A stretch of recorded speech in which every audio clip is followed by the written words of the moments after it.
what happens when the planet of responsibility, of tradition, of discipline enters the very impatient initiative sign of Aries? Well, you, me, and all of us are just about to find out.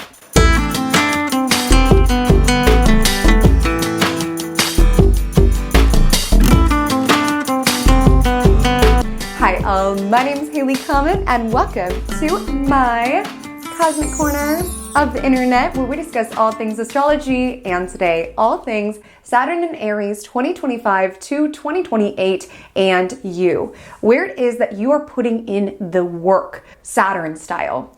Because if you're familiar with Saturn, Saturn is the astrological taskmaster. Saturn is the planet where we cannot cut corners. It is where it is that we are being asked to delay gratification, sacrifice elements of today in order to build for tomorrow. Where it is that we can experience restriction, where it is that we can feel a little cramped, whether that comes from societal's rules and expectations, whether that comes from finite difficulties, lack of things like time or karma. Because whatever it is that you sow, you reap.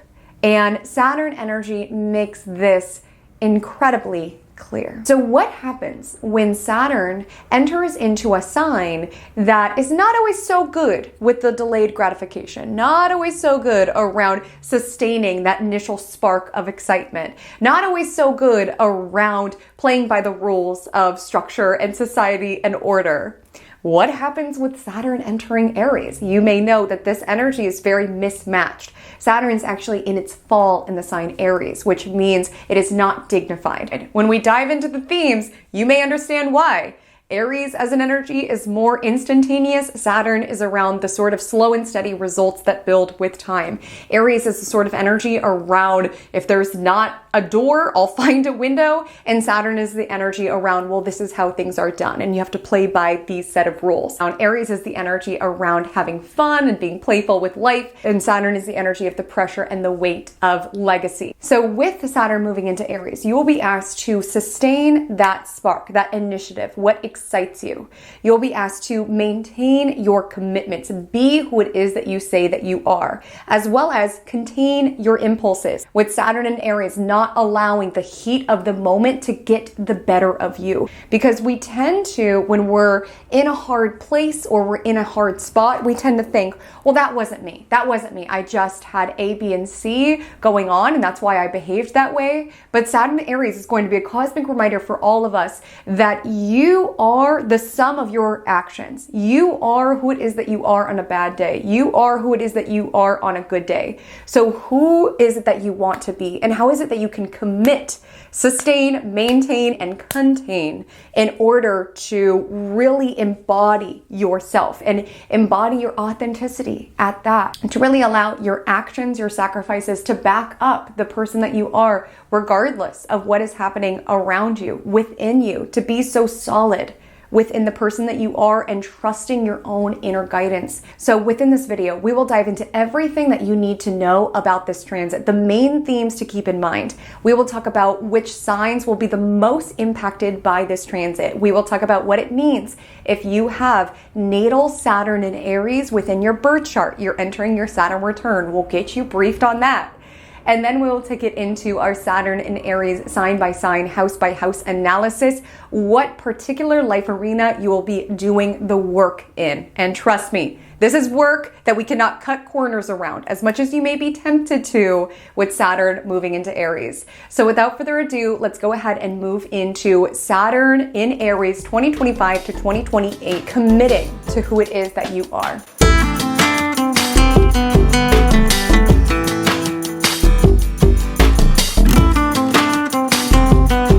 So the planet of structure, of order, of responsibility, of diligence, Saturn, will move into Aries on May 24th, 2025 until September 1st, 2025, at which point Saturn will retrograde back into Pisces for the final wrap up of the Saturn and Pisces themes. Reminder, you can get caught up on that transit. I'll link the video that I did on it below to reflect on how it is that you have done the work, Pisces style, with the past Saturnian energy. And then on February 13th, 2026, Saturn will settle into Aries, where it will remain consistently until April of 2028. And this transit comes to a close. So what will Saturn in Aries ask of you and ask of us?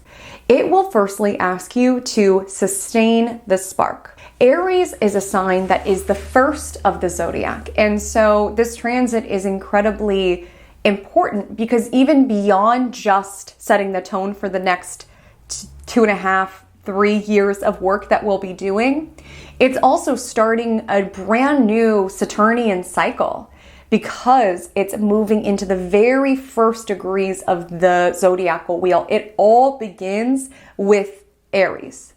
Because Aries is that spark of inspiration, of creativity, of courage, of a challenge. It is that divine spark of life. And Aries, being the first sign of the zodiac, is drawn to beginnings. It is drawn to doing what other people say they can and will not do. And with the energy of Aries, it's the spark. But a spark can be lit just as quickly as it can go out. And this is going to be a huge theme with Saturn and Aries. How do you take a spark and turn it into a bonfire? Something that can sustain itself, something that can burn and grow. Because a spark without proper structure of wood, a spark without barriers blocking some of the wind, it'll go away. So how is it that you sustain what excites you? And this may show up in a myriad of ways. In our house by house analysis, we'll talk about the life arena that it's particularly bringing up. But this could show up within relationships, within marriage, within one-on-ones, around how do we keep that spark of desire and passion alive? How do we really commit to that, making that conscious choice to exert playfulness within our connection, to ignite that flirtiness, that challenge energy within our relationship? How do we sustain that spark that initially drew us together? How is it that you sustain that spark within your business, right? That drive around wanting to start something because you are passionate about it. That passion has got to keep you warm through those hard days, through those days that you would rather do anything but work, through those days that you're dealing with tense client situations, or you're dealing with product shortages or things like that. Those are circumstances that can make that spark, that desire, that oomph of wanting to start this business, that can make it go out if you don't sustain it. And if you are somebody who constantly starts things, you start juggling and you try to do that, and you try to start this sort of project, and you tried to be a professional musician and it didn't go anywhere, Saturn Aries is asking you to commit to what lights you up. And that's not easy to do. Aries as a sign is very drawn to beginnings. They're the first sign of the zodiac because beginnings are fun. It's fun when you first invest in that instrument. It's fun when you're first courting your spouse. It's fun when you're first starting your business. Things are fun at first. It doesn't get real right away. And Saturn is about getting real. That you can have what it is that you want. You have everything within you to turn that spark into a bonfire, to turn it into something that is sustaining. But it takes a lot of hard work, diligence, discipline, structure, boundaries, what have you.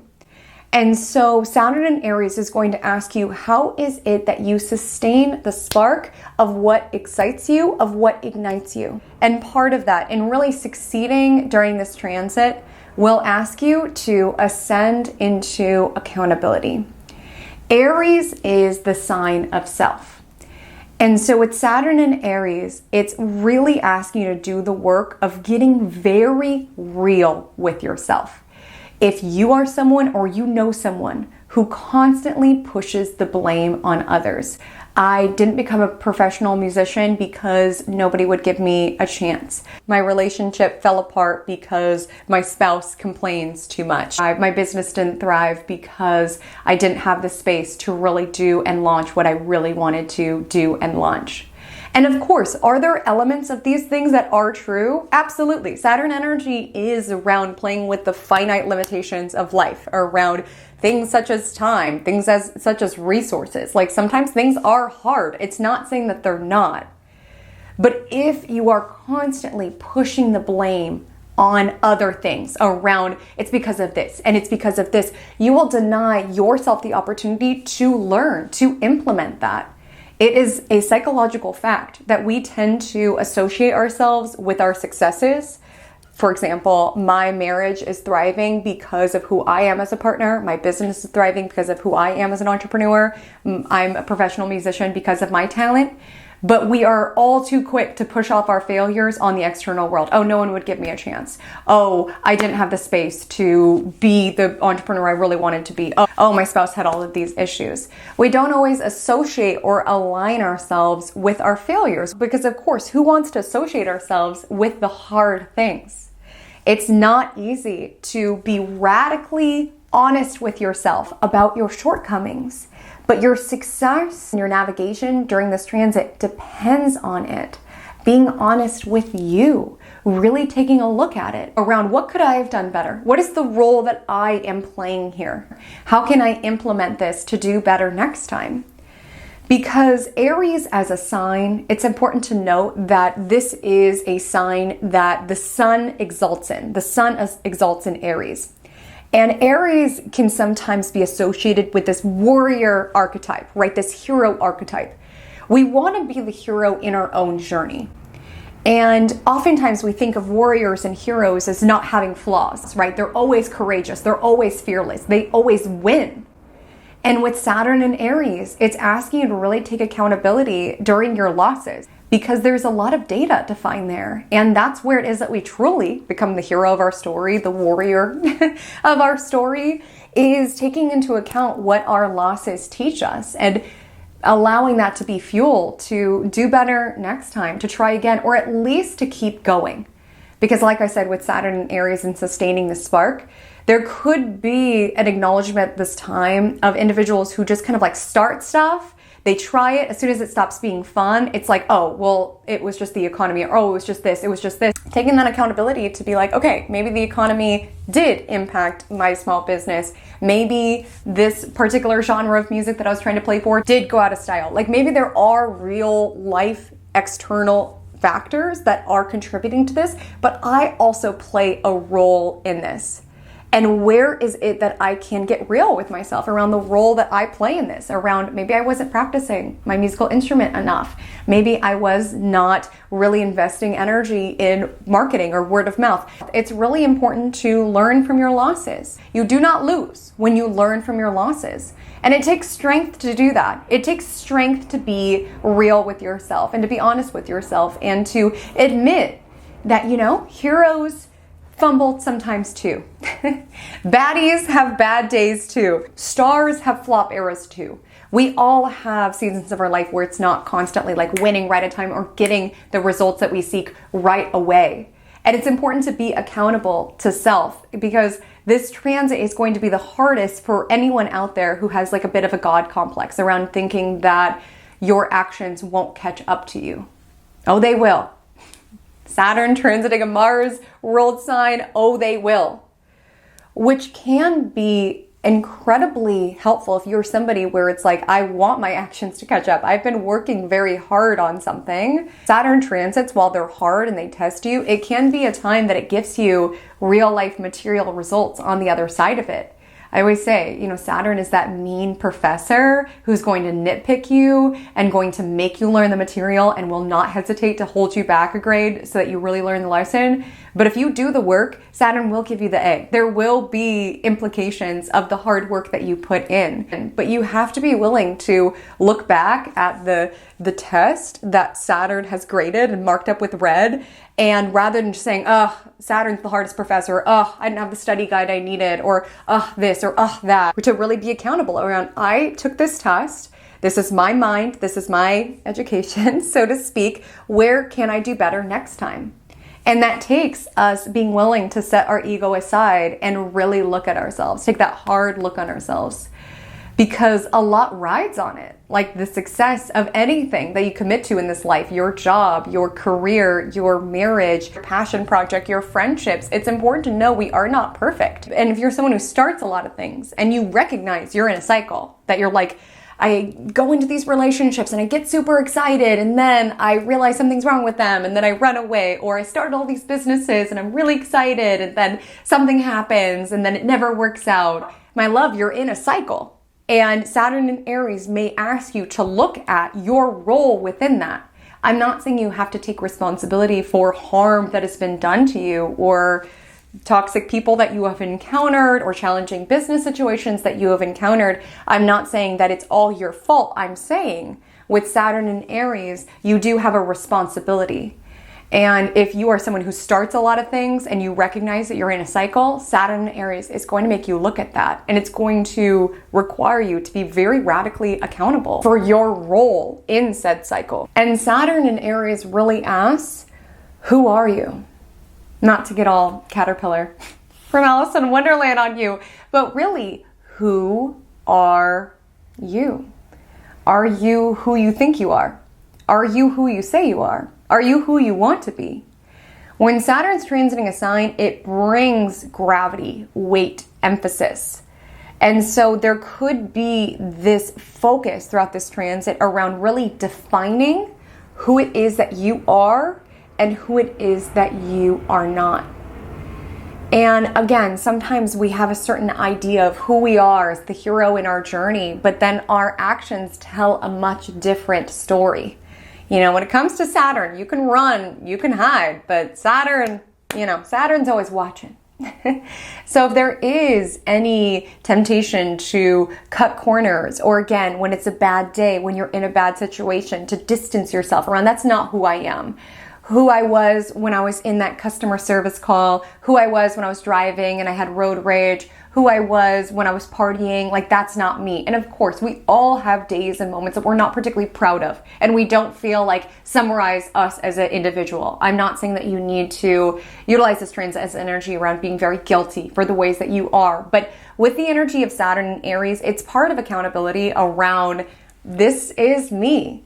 And also feeling the weight around, is this who I want to be? Like, who is it that I want to be? Because in big ways and small ways, our daily actions and our sacrifices, those small things become big things. Those daily choices become habits. Like, we tend to think that little things that we do just escape into the abyss. Nobody saw that. But Saturn and Aries is really around, this is who you are. Is this who you want to be? Is this the new cycle you want to step into? You know, with us being at the precipice of this new Saturnian cycle. And Aries is a sign that's very authentic. It's the first sign of the zodiac. So it's that raw spark of who it is that we are before this world tells us who to be. And it's interesting having Saturn and Aries, because I would argue Saturnian forces are kind of what makes us feel like we have to be a certain way. But there's going to be an ask during Saturn and Aries to really build a life that allows you to be yourself, and to really allow yourself to define by who it is that you are. Knowing that sometimes when that is defined, not everybody likes it. Not everybody agrees with it. Not everybody sees themselves in you or relates to you or resonates with you, and that's okay. Not everybody needs to get it. Not everybody needs to get you, but you need to be you. Is the biggest thing. You need to be you. You need to chisel your authenticity even in those hard moments when it would be easier to do what everybody else is doing, to be radically authentic. Standing by, that's not who it is that I am. And really contemplating, who are you? Who do you want to be? And even in very small ways, like if you're driving on a street and you see someone who's having car trouble, like, are you the sort of person who stops and helps? Like, sometimes when we have these daily decisions, these daily choice points, it could be helpful to bring it back around. Am I someone who looks out for my fellow neighbors? Am I someone who sticks up for somebody who's being bullied? Am I someone who whistleblows if something shady is happening at my company? Like, am I someone who does that? And only you can decide that for you. Only you can define that for you. But what Saturn and Aries is going to ask you to do is stand by it. And sometimes feel the consequences, the weight of that sometimes. That there is downsides to defining very clearly who it is that you are. There's downsides to that. It's much easier to play into being everything to everybody because then it's more palatable, it's more acceptable. Aries is this energy around, this is who I am, and your response to that it's nothing to do with me. My job is to be who it is that I came here to be. Or even walking away from certain friendships or from certain family dynamics. Again, the territory it's transiting within your house will tell you more because there's this acknowledgement around this is not who I am. And if I do not define me, other people will do it for me. Because if you do not stand by who it is that you are, you will play into other people's narrative, you'll play to other people's desires, and you will never get to experience a life that feels fully your own. Saturn in Aries is going to ask you to take the driver's seat of your own life, to take the wheel of your own life. Not everybody will agree with your direction that you take, but it's your life. And that means being accountable for all of it. The good moments, the moments when you're on the road trip and you see all of these amazing sights, and the bad moments, the moments when your tire goes out and you have to rely on yourself. It means taking accountability for all of it and taking ownership around this is my life and this is the person that I am, and no one can define it for me. And there's benefits and drawbacks to everything. If I'm this, people may not resonate and relate with me in exactly the same way, but that allows me to really be true to myself and call in the right things, the right people to me. This is going to ask anyone who's just kind of been floating through life or allowing other people to tell you who you are and what you want. This transit is going to really make you decide that for yourself, because if you don't take the driver's seat of your car, of your life, you may not like the direction it goes in. You may not like the road trip. And again, you could just, with Saturn and Aries, deflect responsibility around, we're lost, it's the driver's fault, or this and that. There is an ask to drive your own car, drive your own life. It's not to say you can't go on the journey with other people, but at the end of the day, you are in charge of you, and you need to decide who it is that you are, because the more you define that, the more you can drive in directions that are truly aligned for you and truly designed for you. Like Spirit designed you a particular way, and that's embedded in your authenticity, in your eccentricity. You are not for everyone. So with Saturn and Aries, stop trying to be for everyone. And even if there is controversy or people not approving or what have you, like take ownership of that, take responsibility of that around I'm not for everyone. And I never said that I was. With Saturn and Aries, the more you look outside of yourself for guidance, the more likely you are to get a little lost on the road trip or a little turned around. And we all have moments where we're like, what am I doing? Even who am I, right? With Saturn and Aries, if you're like, Haley Comet, I don't even know who I am, and you're telling me I have to like pressurize and define it. Again, it doesn't need to show up in these extreme ways. It's just like really feeling the weight of that and really consciously creating the person that you want to be. Again, it's not deciding it arbitrarily, but it's just knowing that you are the sum of how it is that you respond in those choice points. You are the sum of the actions that you take in those hard situations. All of those things stack up and become who it is that you are. And I think Saturn Aries is more so about standing by that, if anything. And Saturn in Aries also asks you to align with your authority. Here's what's fascinating about Saturn in Aries is that Aries can be a very rebellious side. Like if you tell an Aries that they can't do something, they'll want to do that thing 10 times more, right? Like if we think of the zodiac as a life cycle, Aries is meant to represent the very first spark of life, right? Like think young baby, like toddler energy is Aries. And I'm not implying that Aries are immature, but just think of kids. They don't know that the stove is hot, right? So they want to touch it. Like there's such a fearlessness in how it is that they approach the world, where they want to try all the things. And sometimes when you say, no, we can't have chocolate for dinner, or we can't touch the stove, even if it's for their highest and best good, really, or their health or their wellness, they don't see that at the moment. And so there can be, a temper tantrum and why not? Why can't I have what it is that I want in the moment that I want it? And again, your parents are your authority, right? Like the Saturn, the rules around we cannot have chocolate for dinner, we cannot touch the stove, and we don't always understand why. And Saturn operates similarly in the cosmos, where sometimes we want something, but it's like no or not now, or there's certain restrictions or there's certain limitations that I believe is for highest and best good, even if it sucks in the interim. Trust me, Saturn has been disrupting my entire chart since March 2023. Me and Saturn have been like this, and it's not always the most pleasant union.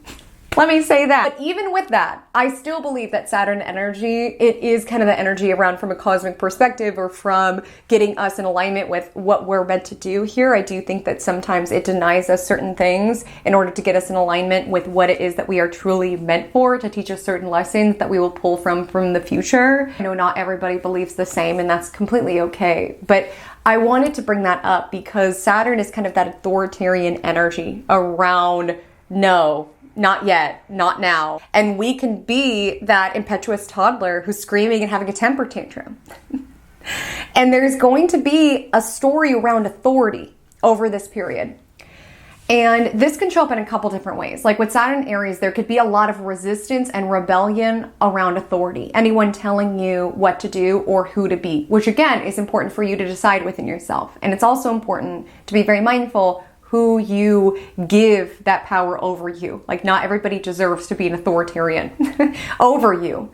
And I think with Saturn and Aries, the real ask is to cultivate inner authority, where of course we have, bosses, authority figures, the cosmos. It's like we have certain things to answer to, what have you. But with Saturn and Aries, it's around cultivating that inner authority to maybe be the disciplinarian of yourself, which again is tied to that energy of accountability before, where it's like, you're an adult now, so you could eat chocolate for dinner, but you also need to be accountable when you have a headache the next day, or you have 3 cavities next time you go to the dentist. Like, you could do whatever it is that you want, so long as you're fine with the consequences of it. And with Saturn and Aries, it's not looking outside of you for other people to tell you what to do. It's cultivating inner authority around, I do what it is that I want to do. I understand the weight of that and the consequences of that, but I'm not looking outside of me for someone to tell me what to do. There's going to be a focus of that. And again, this could show up societally around being less likely to look to community leaders or government leaders or even bosses altogether. We could see more people moving towards self-employment or entrepreneurial things, around not wanting to be told what to do. But it's also just going to show up within our daily lives around not looking for validation outside of you, or for someone else to tell you what's the right thing and what's the wrong thing, for you to validate and affirm what's right and wrong. I'm not implying to live in an echo chamber. I'm not implying that everything that you do is right and that there should be no checks and balances in place. But if you feel like you are waiting on this outer world to validate you, looking for that approval that maybe for some of us we never got, Saturn and Aries is start to cultivate that for yourself. Start to build that from within. Start to build that from within. If you can take accountability over your consequences and your losses, you also get to reap the rewards of your successes, knowing that they were yours to carve. And when you decide to become your own authority and not look for that outside of you, that does require you to believe in you even when the outer world does not. We'll take entrepreneurship as an example. To maintain that momentum of the spark of your idea, of this innovation, and to allow that to be something steady regardless of what other people are doing or thinking, regardless if your neighbor thinks it's a good idea or this person thinks it's a good idea. There is a particular comfort that comes from surrendering your autonomy or surrendering your authority. Just tell me what to do. Just tell me what to do. Just tell me what to do. Tell me what's right, what's wrong outside of me. I just do what my partner wants me to do. I just do what my boss wants me to do. And to a certain degree, of course, we have certain commitments and responsibilities. But it takes a lot of courage and strength to become your own authority, where sure, you're going to be a good partner because you're committing to that. You want to do the best job possible because you're committing to that. But you're not looking for these things to validate you, and you're not outsourcing your decision making to that or to them. And within the entrepreneur example, it's like nobody is there to tell you how you should be spending your time, if you should be pitching your deck today, if you should be doing this today. Like, no one's around to tell you that, and you have to cultivate that from within. And regardless if you're feeling really motivated or you're not feeling motivated, regardless, you've got to show up, because no one's going to do it if you don't do it. And no one's going to believe in you if you don't believe in you. So how is it that you cultivate that inner authority to keep going, really, and to build a life that you can align yourself to, and knowing that you didn't just live a life on autopilot with having other people make certain decisions for you. Like, you really became your own authority. You really followed your own North Star. And building off this idea, Saturn in Aries will ask you to stand up for your sovereignty. And I want to highlight this particularly around rebelling or initiating, daring to dream of a new way of doing things, a new way of organizing, a new way of building and structuring. Aries is the first sign of the zodiac, and that's why a lot of people who have prominent Aries placements are the first sign to do something. And when we look at the last time that Saturn was in Aries, like mid-90s, thinking about how many major innovative companies were established at that time who disrupted how things were done. I think with this transit and Pluto in Aquarius, there's going to be a lot of innovations and new ideas coming into being. When we think of these transits happening concurrently, even outside of commerce, when we think of like people and standing up for ourselves and standing up for our rights and standing up for our autonomy and standing up for our sovereignty, Saturn in Aries is going to ask us to really stand by that and put in the work around that. And Saturn is not dignified here. So there's an energy around sometimes that spark, or even just like your sacred range, your anger around how people are treated or how our rights are taken away from us or things like this. It's easy for that rage to be suffocated just because of the system and how hard it is to really create any change, at least like at a governmental level, at a company level, what have you.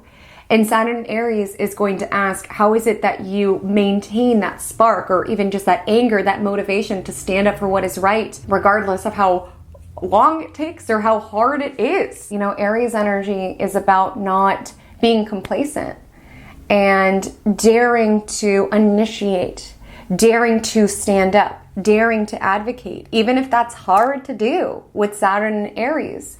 So whether this is showing up on a big picture level or minor level, you will be asked to stick up for yourself at this time. You know, it's fascinating thinking about Saturn and Pisces leading into this transit, because it's a beautiful thing to be compassionate, to be empathetic for other humans. But you have to look out for you. You have to protect you. You have to preserve you. And Saturn in Aries is going to be this weight and this nudge to really look out for you, to stand up for you, to stick up for you. Because you have to deal with the consequences if you don't do that. You have to deal with the consequences. And I wish we lived in a world where we didn't have to be so protective of our energy. I wish we didn't have to be on guard. Like, I wish that so deeply. Every little bit of my Pisces heart wishes that.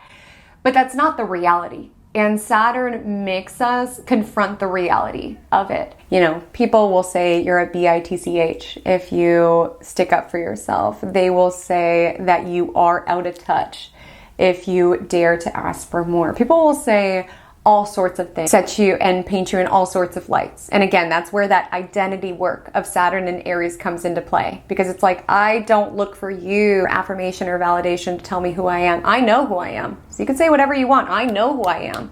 And I live who it is that I am. My actions back up who it is that I am. I don't need your validation, and I don't need to buy into you painting me out to be this or that, because I know who it is that I am. And it's knowing that when you stand up for yourself, oftentimes you're not liked. It's a lot easier to play into other people's projections and perceptions. But if you don't do it for you, nobody will. Nobody will. And that's the part of Saturn Aries that I deeply want to communicate. I want to underline it and highlight it because it's hard to do it for you. Saturn energy, it's heavy, it's hard, it's sobering to realize that we live in a world that's not going to protect you if you don't do it for you. Nobody is going to give you permission to be who it is that you truly are and to go after what it is that you truly desire unless you do. And with Saturn in Aries, a lot of individuals may need to do the work. Definitely minding your impulses. We'll talk about that in a moment. I'm not saying you have to bite everybody's head off if they treat you poorly or try to give you less than what it is that you deserve. But with Saturn in Aries, you've got to know yourself and you've got to stick up for yourself. But you've got to know yourself and you've got to stick up for yourself. Saturn has a lot to do with boundaries. It has a lot to do with barriers and restraints. So with Saturn in Aries, recognizing that you will have to say no to certain things that are not in alignment with who it is that you are, or say no to certain things within your life that you recognize are not good for you. Like they're not good for you. Just that recognition can be all the validation that you need. More, again, with Saturn in Aries, only you can decide what's good for you. So for some people throughout this transit, there could be a certain relationship in your life that people are like, oh, they're so good for you. And you're just like, something's off. Or people are saying, oh, you should be so grateful to have this job. But you're like, something's off. Oh, this friend's such a good friend to you. But you're like, something's off. With Saturn in Aries, if something's off or something doesn't feel right to you or fit right to you, that's reasoning enough for you to put the barriers in place to potentially remove that from your life, especially if it's impacting you. Like with Saturn in Aries, some people might need to get a little selfish around, this is draining me, this is holding me back, this is keeping me from building a life of what it is that I desire. And are people going to have opinions about that and call me this, that, and the third? Absolutely. But I don't look to them to define me. I define me. And so some people could have some hard decisions like that around really recognizing I have to make this decision for self-preservation. But that's okay because I'm so worthy of preserving. Like I deserve to be preserved. And who's going to preserve me if I don't? And adding to that, because like I said, it's not saying that you need to blow up at everybody or cut everybody off. It's just feeling the weight around no one's going to decide what's best for your life unless you do, and only you could decide if something's good for you or not and aligned for you or not. Only you can decide that. And people could say and have all sorts of opinions about it or try to sway you in this or that way, but you are your own authority. And so it's making the decisions that are best. But it's also being mindful, the Saturn and Aries transit, to ration your reactions.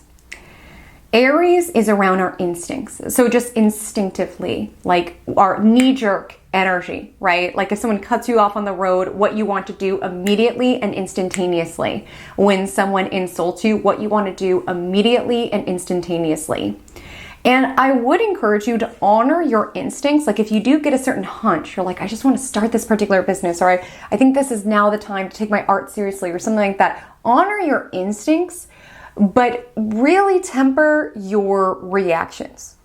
If you are somebody who has a temper, Saturn in Aries is really going to make you look at that. This may be an excellent time to enroll in anger management classes or something like this. If you are someone who's very drawn to the thrill of the chase, if you are somebody who's very magnetized towards risks, Saturn in Aries is going to make you look at that and may potentially dole out some consequences for that sort of behavior. If you are somebody who purely just moves on impulse around what you feel drawn to do at that particular moment in time, that rush of gambling, that hit of driving your car super fast. Like this is definitely going to ask you to establish a little bit of gap time. If you are somebody who kind of like runs and operates on impulse and then you are left with the wake of those decisions, like why did I do that? Like with Saturn in Aries, it's easier said than done, but if you are somebody who struggles to shift into your more logical mind, Saturn in Aries is going to ask you to do that, to temper the part of you that instantaneously wants pleasure or the rush of adrenaline, the endorphin rush, what have you. And Saturn energy is around stepping out of it, out of the impulse of what you want to do instantaneously in that moment and contemplating, is this who I am? What are the consequences of this? And taking that moment to contemplate that, where when somebody accidentally spills their Dr. Pepper on your jersey while you're at a baseball game, your instinct may be to turn around and yell at them, but it's tempering around, is that wise? Is that for my highest and best good? We cannot give into every impulse that comes up. We cannot live from our id. Okay, we cannot, especially with Saturn and Aries. And so if you're somebody who struggles with that, Saturn Aries may make you look at that. And really on the higher vibration of this, because that's like the lower vibration of Mars energy, like, you know, anger and recklessness and risk-taking, needlessly aggressive, and all of these things. On the higher vibration of Mars energy, Saturn in Aries will ask you to commit to your courage. Mars is how we go after what it is that we want, go after what it is that we desire. Things are not going to come easily during Saturn in Aries. I need to be so straight up with you about that. It might not be that instant gratification sort of energy that you're looking for. Like if you want to be on social media, this may not be the time that your first TikTok goes viral. Who knows what other transits you're having within your chart, maybe. But like with Saturn in Aries, it just feels like those who are going to win and thrive during this transit are those who are putting in the actions and the effort, and those small actions becoming something big. With Saturn in Aries, whether you're super motivated or you're not, you still show up. That's discipline. Like Saturn in Aries is going to ask you to cultivate that. And to be fearless. Like Aries is around initiative. Like what new things do you want to give physical form and shape to? Throughout, yes, Saturn in Aries, but also the next like 30-year Saturn cycle. What new worlds do you want to build? What new things do you want to create? What life do you want to build for you? If you are someone where you have so much potential within you and talent, but you just struggle with following through, you struggle with focus, you struggle with believing in yourself when the outer world seems louder, Saturn in Aries is not going to be a walk in the park, but it can be the energy where you finally believe in you because you realize that no one can do it for you. And where you finally commit to taking a risk, yes, not in like an impulsive gambling sort of way, but an energy around everybody else thinks I should do this, but I feel drawn in this particular direction. I'm going to be courageous. I'm going to commit to my courage. I'm going to show up for it, even when that initial luster of the excitement of it all fades. Regardless, I still show up. Regardless, my actions still back this idea, back this excitement, back this enthusiasm. And that will pay off. This is an energy around eye on the prize. This is an energy about delayed gratification. This is an energy around not just being courageous enough to start, but to continue. And that is going to be the hurdle with Saturn in Aries. The starting might be a little easier. It's the follow through. It's the commitment to the ideas and the visions. And to be up for the challenge. You know, with Saturn in Aries, I think this is going to reflect within the cosmos around a lot of us being up for the challenge, up for something that is hard. You know, we tend to think as human beings that we would be the happiest if we were just like on a beach drinking Mai Tais all the time and just relaxing day in and day out. But consistently, it is reported that human beings experience the highest levels of satisfaction when they have set off on an intrinsic goal, that's one that they have set for themselves, and are working towards it. Like that's where we are our best selves, is in that process of ascending and becoming and improving. When it challenges us, it changes us. When it challenges us, we step into new sides of ourselves. When it challenges us, we find new solutions, we innovate, we create new things. And so if you feel like you've been lulled into a sense of complacency, you feel like you've mastered this particular lesson of life school, you feel like you could do your job in your sleep, you feel like you're not being challenged with your passion project any longer, you feel like nothing really within your life challenges you, Saturn in Aries is about finding something that excites you and having the courage to show up for it day in and day out. And welcome how hard it is, really, because it's shifting you as a result of that.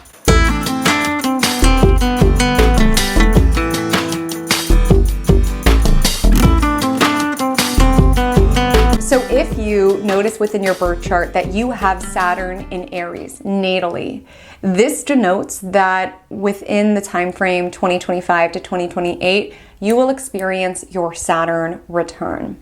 Now, this may be your first Saturn return, and that's the case if you were born like mid-90s, 1995, 1997, or you may be on your second Saturn return. Maybe you're even on your third Saturn return. Regardless, Our Saturn return is a time that our natal Saturn is reviewed. And it's almost like we're in life school, and then our Saturn return is when we take the big test. You know, the big test when you were in school, like not the one that's on the material that you've been working on that month. No, I'm talking the material we've been learning all year for you for the past 30-ish years. That's your Saturn return. And when it comes to your Saturn return, yes, things get real. How could it not? The planet of reality is returning to where it's located within your chart. Things do have a tendency to get real during your Saturn return. That's why a lot of people will have life shifts within their world if it's not something that is aligned with who it is that they are meant to be in this lifetime, particularly honing into these Saturn and Aries themes around identity. So if you are in a relationship, a friendship that is contingent upon you playing a certain role and diminishing certain sides of yourself, those may be connections that wither during this time. If you are in a job that's really not in alignment with your highest self in this lifetime, if you are in a house and a contract that is preventing you from being the person that you're meant to be in this lifetime, a lot of times those will be arenas of your life that will be disrupted. Anything that's not built on solid foundation, the cracks show during the Saturn return, where maybe it was more sustainable to play a certain role or pretend to be a certain person or just go with the flow with something. But with Saturn return, it gets a lot harder to sustain it, especially if it is wrapped up around you being a certain way or not being true to yourself. Those are particularly the arenas of life that could suffer at this particular time. But I don't even like that word suffer, because while it can be challenging and heavy and hard, truly you have to know that if something does not get to the other side of your Saturn return with you, it was not in alignment with who it is that you are meant to be in this lifetime. And sometimes we don't get that wisdom until much later in life. Like there might be something that falls through the cracks where you're like, really? Why? Why this? But with time, you'll see. Sometimes we're being protected from something. Sometimes there's something better in store. Sometimes we just have certain karma to fulfill or something like this. You may not get those answers immediately. You may not get anything immediately. With Saturn and Aries, really, there's going to be a focus on delayed gratification.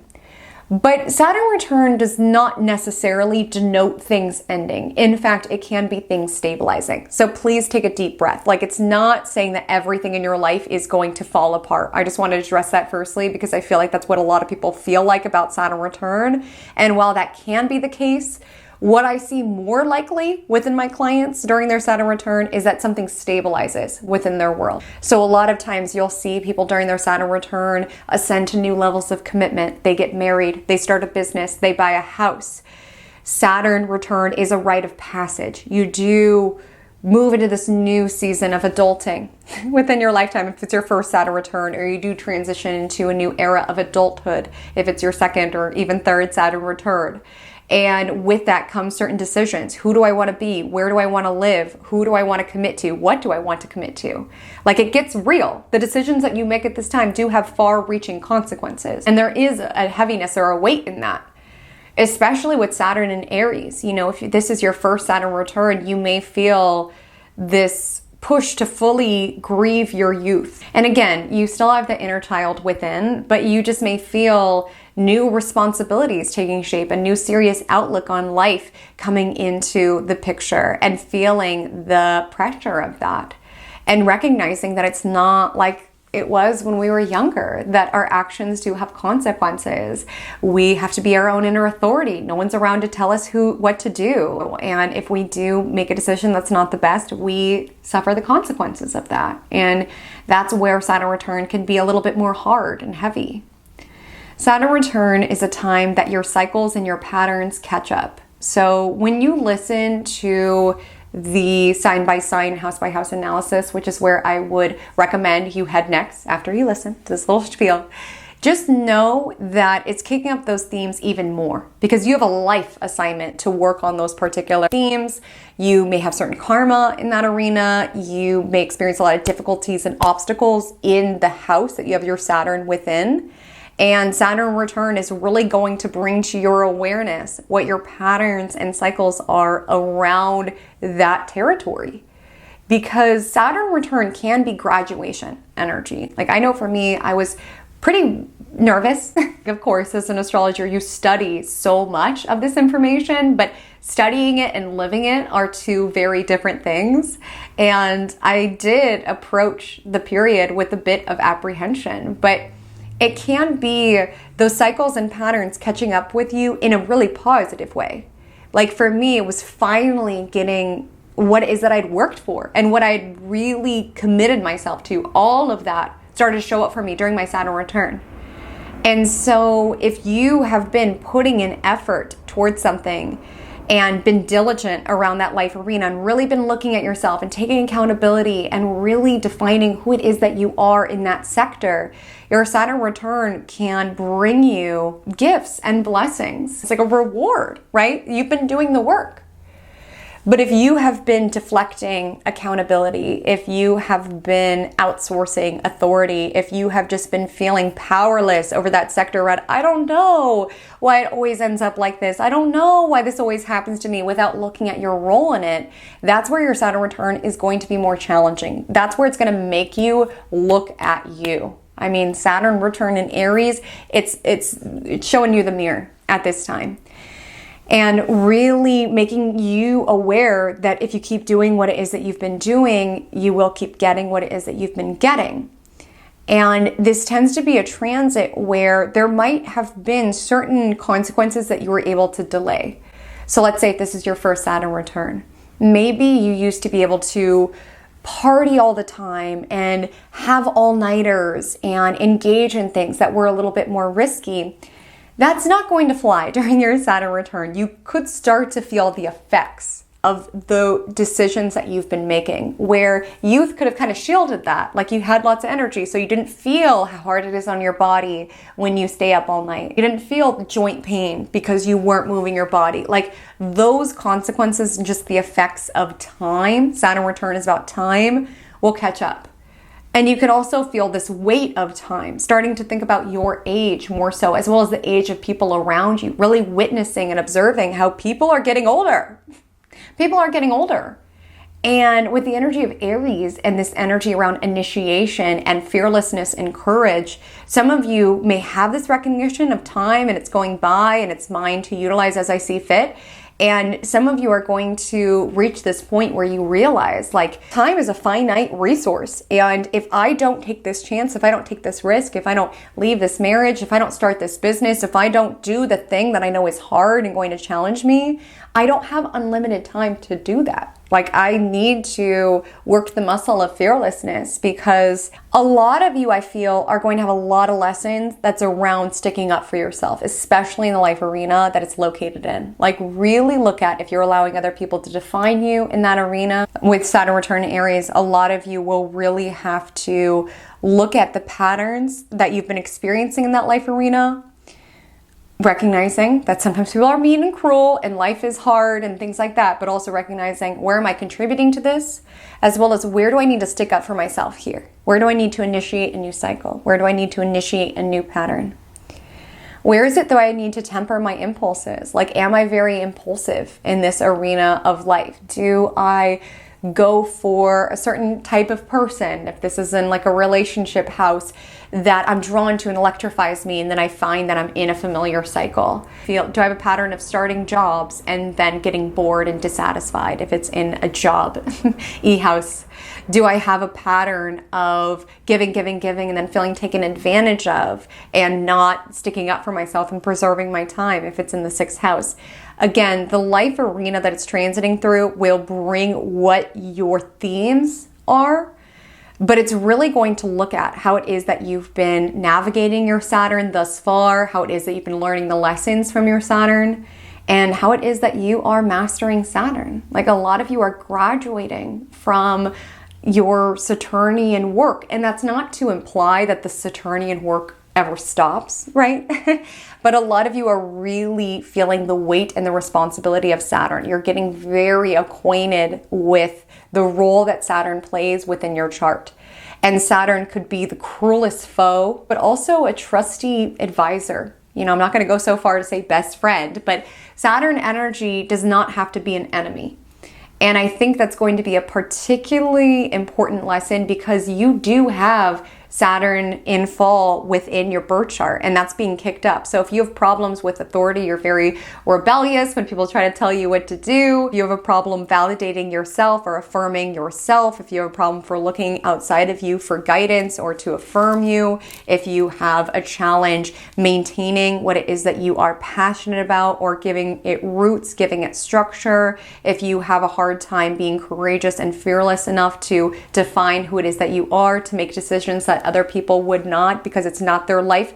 If you have a pattern around being very impatient and walking away from something as soon as it's not fun, Saturn return in Aries is going to make you look at that and so much more. And being very conscious where it is that language such as, well, they made me do that.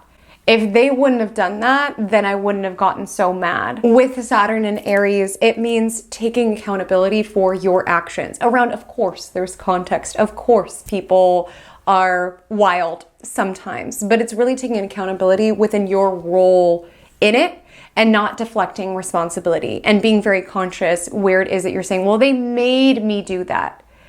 As well as, of course, it's important to be authentic. It's important to be true to yourself. But if you find yourself ensnared in a mentality around, well, that's just how I am. I can't change. This is who I am. Of course, you are who it is that you are. But with Saturn, there may be some work to be done. And it's important to be teachable in that lens rather than sealing yourself off from any reflection or any growth just around, well, that's how I am. Everybody else is the problem. That's just how I am. You just have to align to who it is that I am.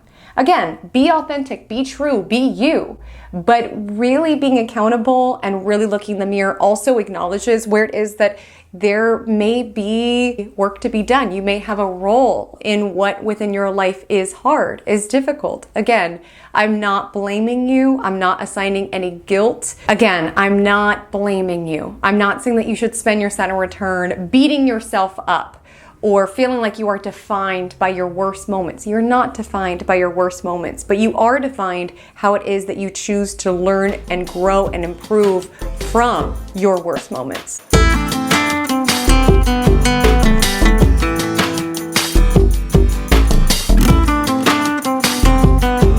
So at this point of the video, you may be asking yourself, Haley Comet, what about me? What about me?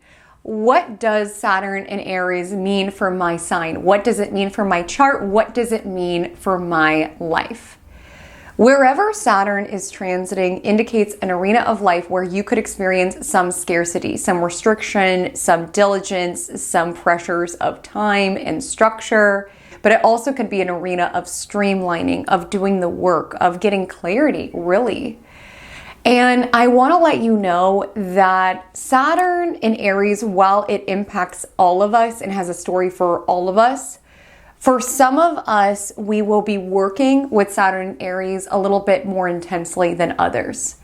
So if you have prominent Aries, Cancer, Libra, or Capricorn placements within your birth chart, and I would put a particular emphasis on personal placements, Sun, Moon, Mercury, Venus, Mars, or angles, ascendant, IC, descendant, midheaven. If you see that you have one of those personal planets or angles in the cardinal signs, Aries, Cancer, Libra, and Capricorn, my love, you are buddy-buddied up with Saturn. You and Saturn are in it like this. And this can be a bit more challenging. Saturn is essentially making a harsh aspect to one of your personal placements or one of your angles. And when Saturn is making a harsh aspect to your chart, sometimes life can feel a little harsh. Sometimes it can dole out a bit of a reality check. Sometimes you can really feel and sense and live out the consequences of past behaviors. It also can be the energy around new levels, new devils. Dependent on where it's transiting, there could be an energy where you ascend into a new level of maturity and responsibility, but new pressures meet you there. New expectations meet you there. And so those are the placements that may be particularly working with Saturn. But don't misunderstand me. All of us are working with Saturn. Those are just the ones where their chart is very much impacted by the Saturn Aries transit. But I want to make it so clear that I am not stating that the entire period of time between 2025 to 2028 will include constant hurdles and challenges. You'd want to look at the degrees of when Saturn will conjoin, square, or oppose those placements or angles, and those will be the points that you really feel those Saturn pressures, deadlines, consequences, so on and so forth. But even if you are exhaling a sigh of relief right now, like, phew, I don't have Aries, Cancer, Libra, Capricorn within my chart, I'm good. Not so fast. Saturn is not through with you yet. Saturn's not through with you yet, because even if you don't have any Aries placements within your chart, you do have Aries within your chart. It is pressurizing some life arena. So let's get into what it is bringing to the surface. So here's how to figure out which time stamp or time stamps you should advance to for your unique reading. Your ascendant sign, also known as your rising sign, will always be the most accurate look at what you're stepping into.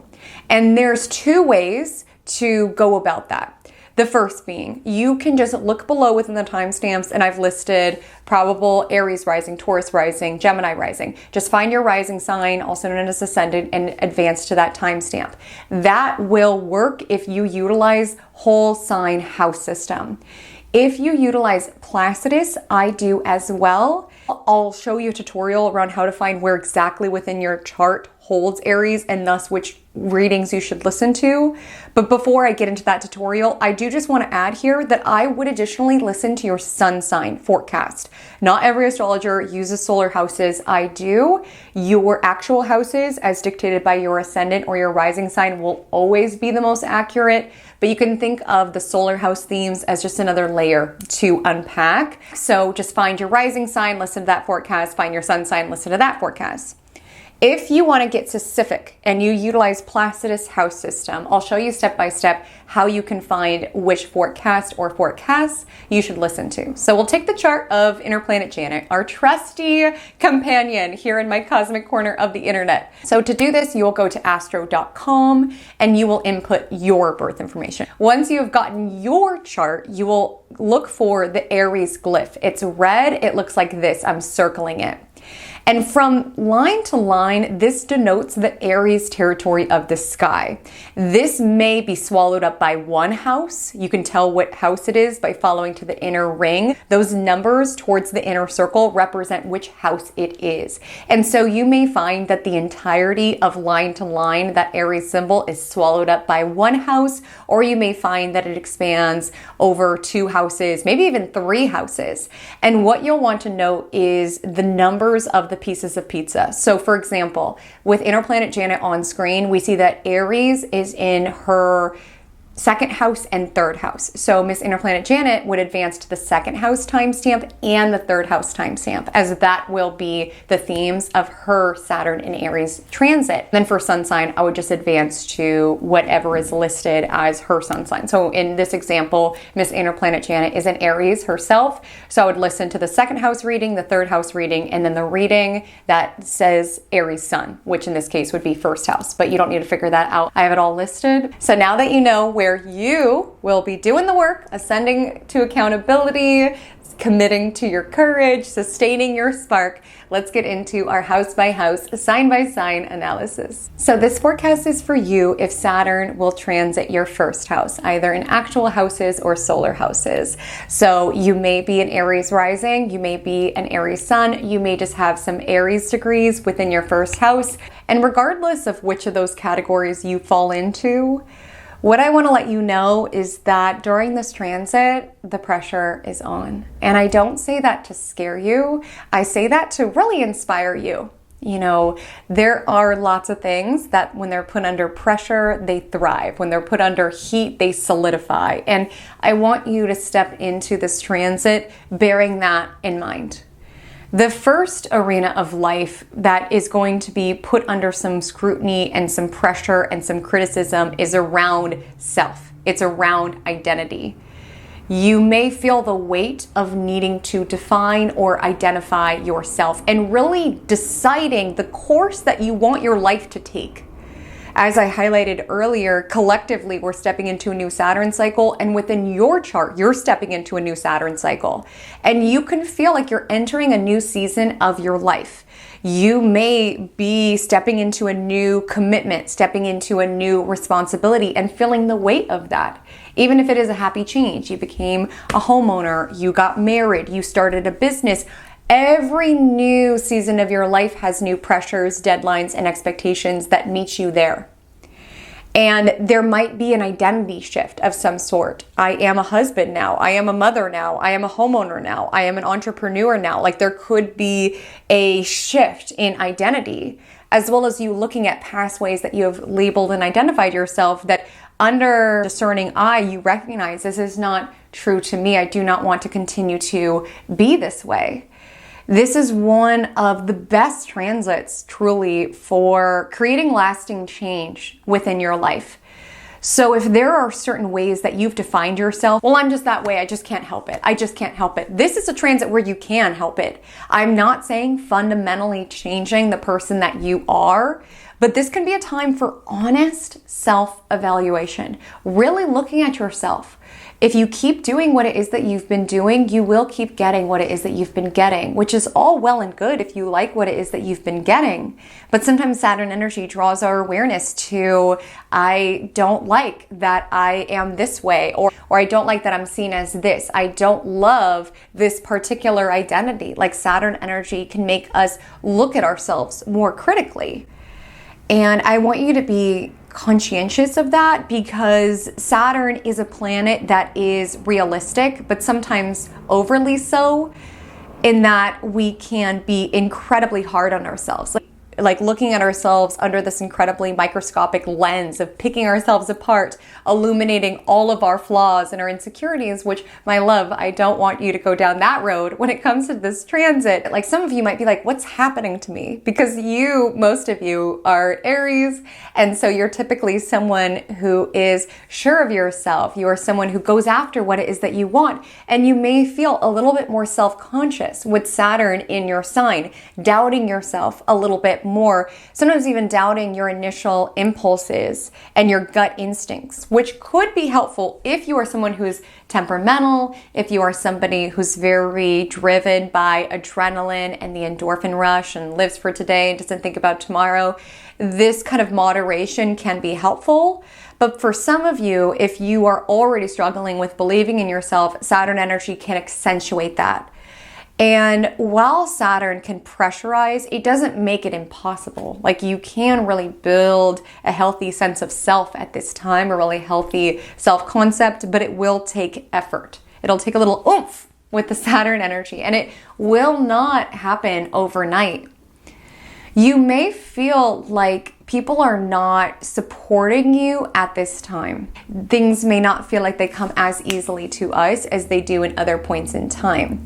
And on the note of support from others, knowing that this is a time of cultivating self-reliance, self-sufficiency, and if this mindset is available and accessible to you, trying on, okay, this is the universe orchestrating this so that I have no choice but to do it for me. Like this is the universe orchestrating a lack of support so that I recognize and realize that I have the courage to withstand this, that I have the courage to believe in myself even when other people don't, that I have the courage to keep going, that I have the inner authority to keep going even if externally, I don't feel that level of support from others. With Saturn and Aries in the first house, you are building the muscle around believing in yourself, even if you feel like the outer world is not supporting you or affirming you as readily as you may want or desire. And it's important to note that when Saturn's in the first house, it is opposite the seventh house. So sometimes there is a certain need for boundaries that come up during this time around if you've been prioritizing other people, sacrificing yourself, not taking care of yourself, not taking care of your energy, not taking care of your body. We'll get into that in a moment. Saturn Aries can be a time in which you are revoking access of yourself from others if you feel like it's not helping you be your best self. There can be a focus of that. And it is a time around taking accountability for your role in everything, really. Your role within relationships, your role within partnerships, your role within career, your role within family matters. It's not outsourcing that and feeling like cutting everybody off is going to solve everything. And sometimes that's the solution, but sometimes it's a way to divert ourselves from the work that we need to be doing, especially if we feel like we're in a cycle with other people, with work, with family, what have you. And if there are certain boundaries that you want to enact, there's a pressure to do so at this time, not to evade responsibility, but to take it and to accept it around this is not good for me, my energy, my own development. I've tried to improve my role in things and that was impossible. So now I have to have a little bit more boundaries or barriers. There can be a focus around that. First house also has to deal with like our aura, our aesthetic, like what we make very readily apparent about ourselves to the external world. So sometimes there is like a rebrand energy. With Saturn, you can feel the impacts of time and age, even certain things that you wear, you are stepping into this new paradigm and you're like, is this appropriate to wear?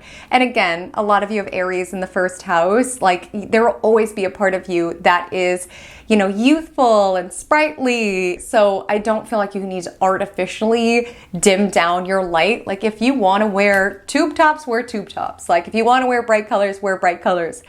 But you could just feel this energy where you're wanting to mature your wardrobe, mature your makeup, mature your hair, or even just allowing your aesthetic to reflect the professional that you are or the committed person that you are, what have you. Sometimes as we are going through shifts, that just like naturally shows up within the ways that we choose to adorn ourselves. So for some of you, this could be a transit that you are prioritizing more of a minimalist look. You could be streamlining, getting rid of clothes, opting for things that are professional and streamlined, still you, still authentic with Saturn and Aries.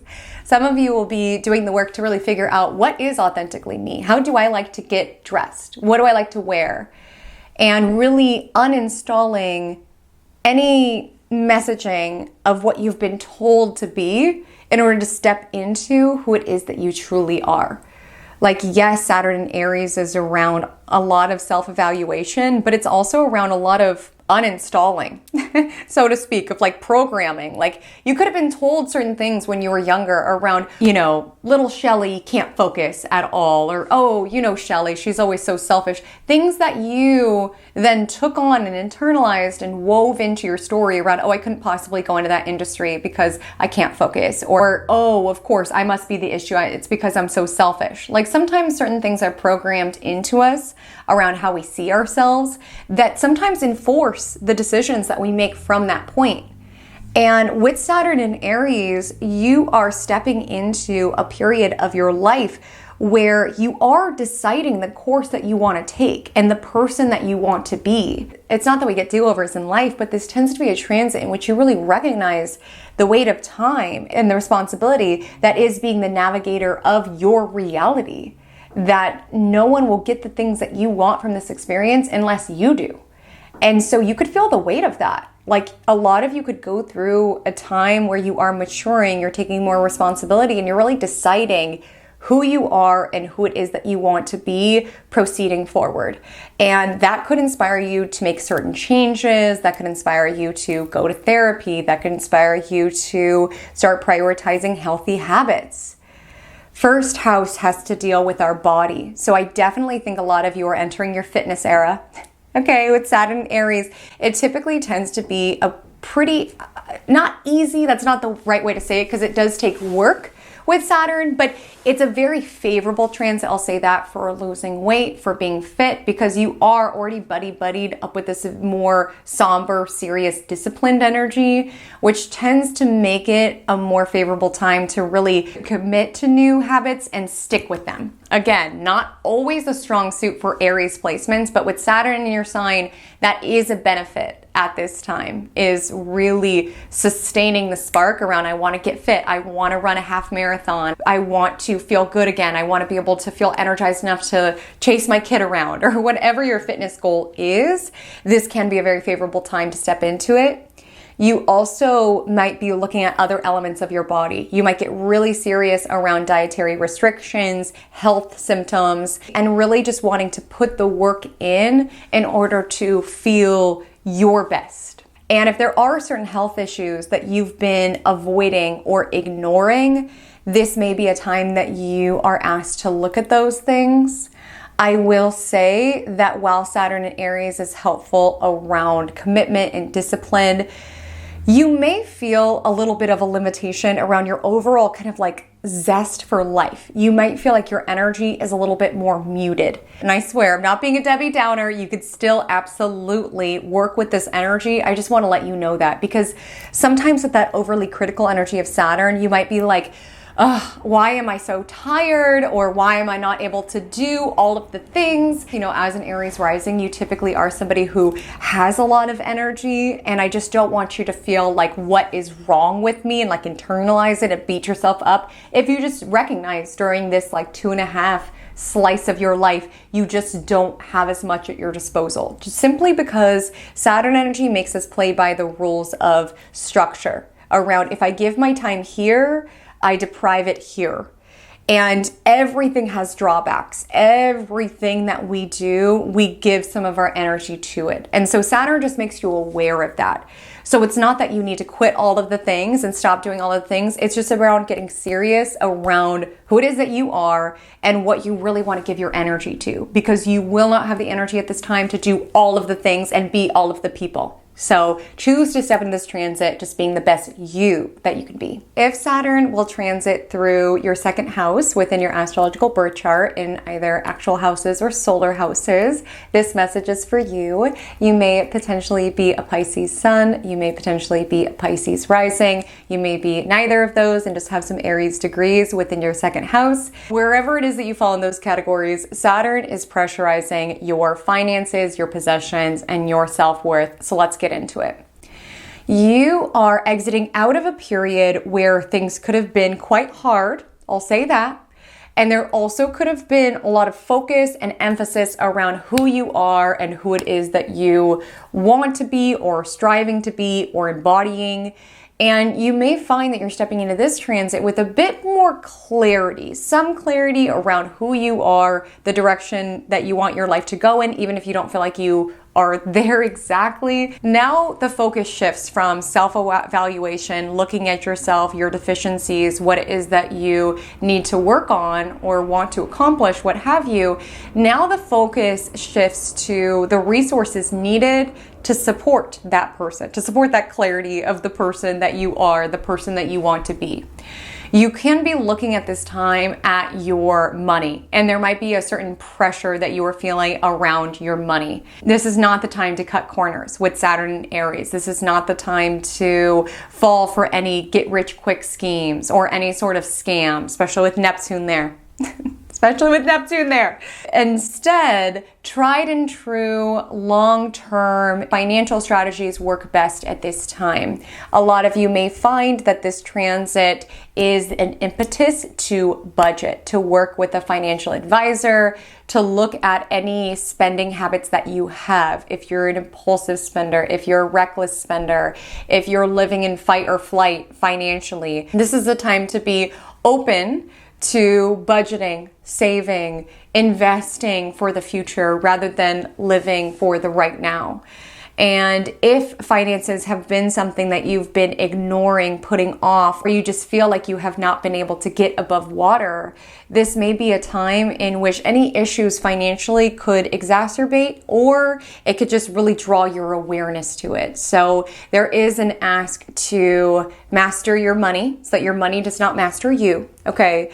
If you go into this transit and you feel like your financial affairs are not in order, this can be a time that you acquire more debt or feel more heaviness. If you are in certain financial entanglements that are above your means, you feel underwater in some way, Saturn energy will make you look at that. It's going to make you get really clear what's coming in and what's going out, and how it is that you can show up today in this moment that future you will benefit from. Because with the energy of Aries, a lot of times it's like what's fun in the moment, what feels right in the moment. But with the consequences of Saturn, it's tempering that. So for some of you, you might even have this energy around, I didn't even think I was going to like live this long, so I didn't like prepare for this particular moment in time. Or some of you might be in the inverse of that, where you did have, food insecurity, you were in fight or flight. So even if your finances are fine, there's enough there, the work might be around allowing yourself to feel safe enough to spend it or to get out of survival mode. This is not a time to be reckless or careless with money. Really have that moment to check in around, do I really want this? Do I really desire this before spending money on it? I know it can just feel like $5 here, $6 here, what have you, but Saturn really reminds us that small things become big things. If we cannot manage, budget, and spend making 50K, we won't be able to manage, budget, and spend making 500K. Like with Saturn energy, whatever your income level is now, Saturn energy asks you to be the best manager that you can possibly be over your money as well as over your assets altogether. Some of you could acquire assets during this time, but it would not be something that I would enter into lightly. Like with Saturn energy, really think about setting yourself up for the future, really be diligent around asking questions, really contemplate if this is something that you value. Because like I said, Saturn is shifting out of the first house, which is a lot around self and identity and who I want to be and even the direction that I want my life to go in, who it is that I want to embody. And then with Saturn in second house, some of you could be investing in things in order to make that a reality. Some of you could be really clarifying your values at this time around what is it that I value. Maybe I don't value owning a home. Maybe I don't value living this lifestyle that my peers are, and that's okay. How can I fund the life that is right for me? And with Saturn energy, there's going to be a pressure on that. You also will be thinking very critically around your self-worth as well as like your worth altogether. Some of you could raise your prices if you're a business owner. Some of you could feel certain financial pressures that could push you to advocating for yourself, asking for a raise, something like that. And even if this doesn't show up financially, some of you could just be really doing the work to build healthy self-esteem. If you doubt yourself, if you never follow through, because oftentimes when we abandon projects, when they stop being fun or when we're not good at it immediately, it's because of a lack of confidence and trust in ourselves.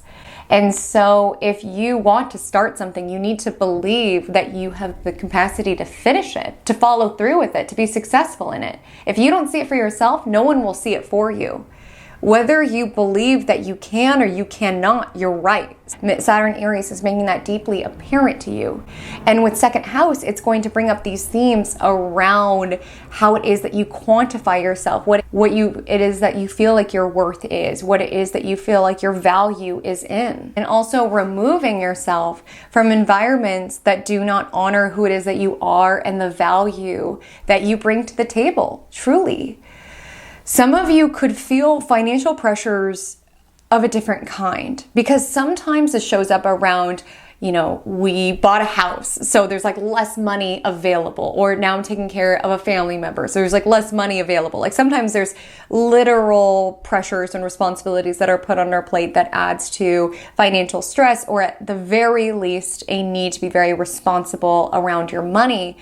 But sometimes it shows up around really wanting to set yourself up or establish your own self-sufficiency or your own independence. If you've been reliant on somebody else to support you, Saturn in Aries could be this energy around being very pragmatic. You know, we all want to believe that our partner who's financially supporting us will never leave us, or our parents that are supporting us will continue to have a profitable business, or what have you.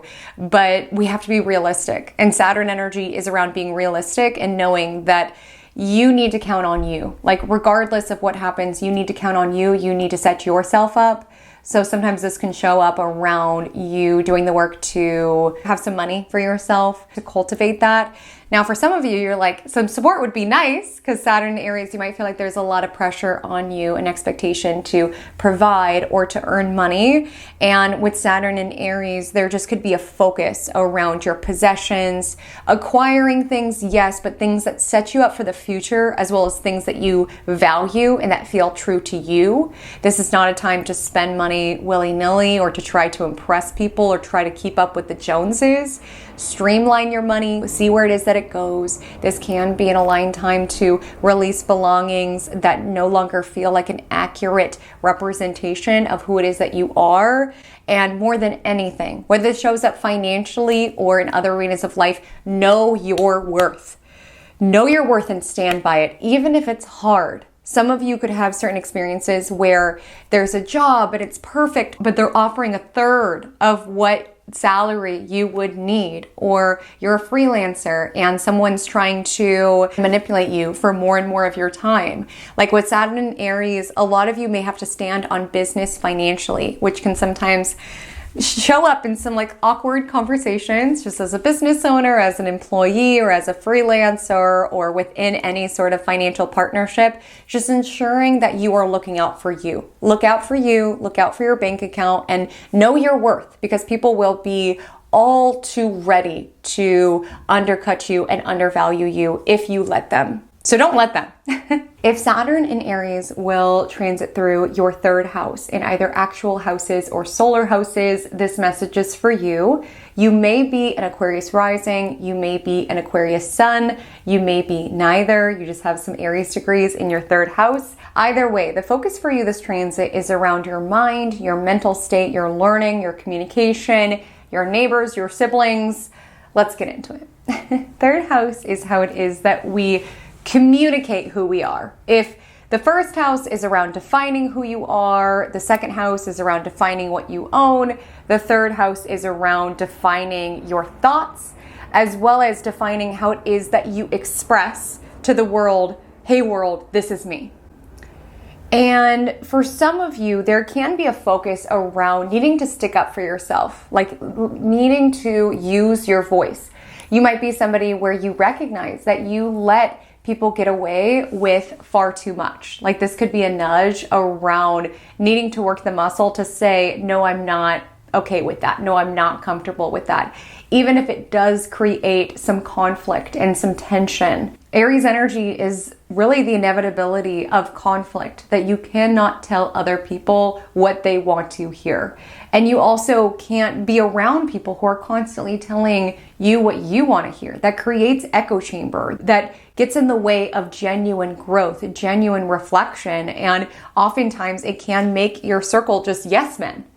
And so with Saturn in Aries, you're being asked to be very honest with those around you, as well as you might receive certain messages from the external world that provide you a catalyst for some reflection, for really considering and contemplating how it is that you've been showing up and how it is that you want to show up proceeding forward and onward. And also just knowing that closed mouths don't get fed. Maybe some of you, it's not so much around stating a boundary or sticking up for yourself. Maybe for some of you, it's being courageous enough to ask for what it is that you want and what it is that you desire, as well as taking accountability. You know, you can't expect other people to read your mind. And that's another way that we deflect accountability around, well, they should have known. They should have known. Did you say it? Saturn in Aries is going to really make you do the work around how it is that you can really use your voice in an ethical way. Because with Saturn in Aries, this is not a time that you are being very light with your language or saying words without contemplating the consequences of them. Like, this tends to be a time that we're very intentional with the words that we say, as well as the words that we don't say. Both are important. And Saturn energy is creating a little bit more weight or pressure to really be intentional with how it is that you choose to use your voice. There's also an emphasis here on sales, marketing, communication. With Saturn in the third house, you might be streamlining your marketing strategies, defining your niche if you are online, or even doing the work to set up systems and templates that will support you moving forward.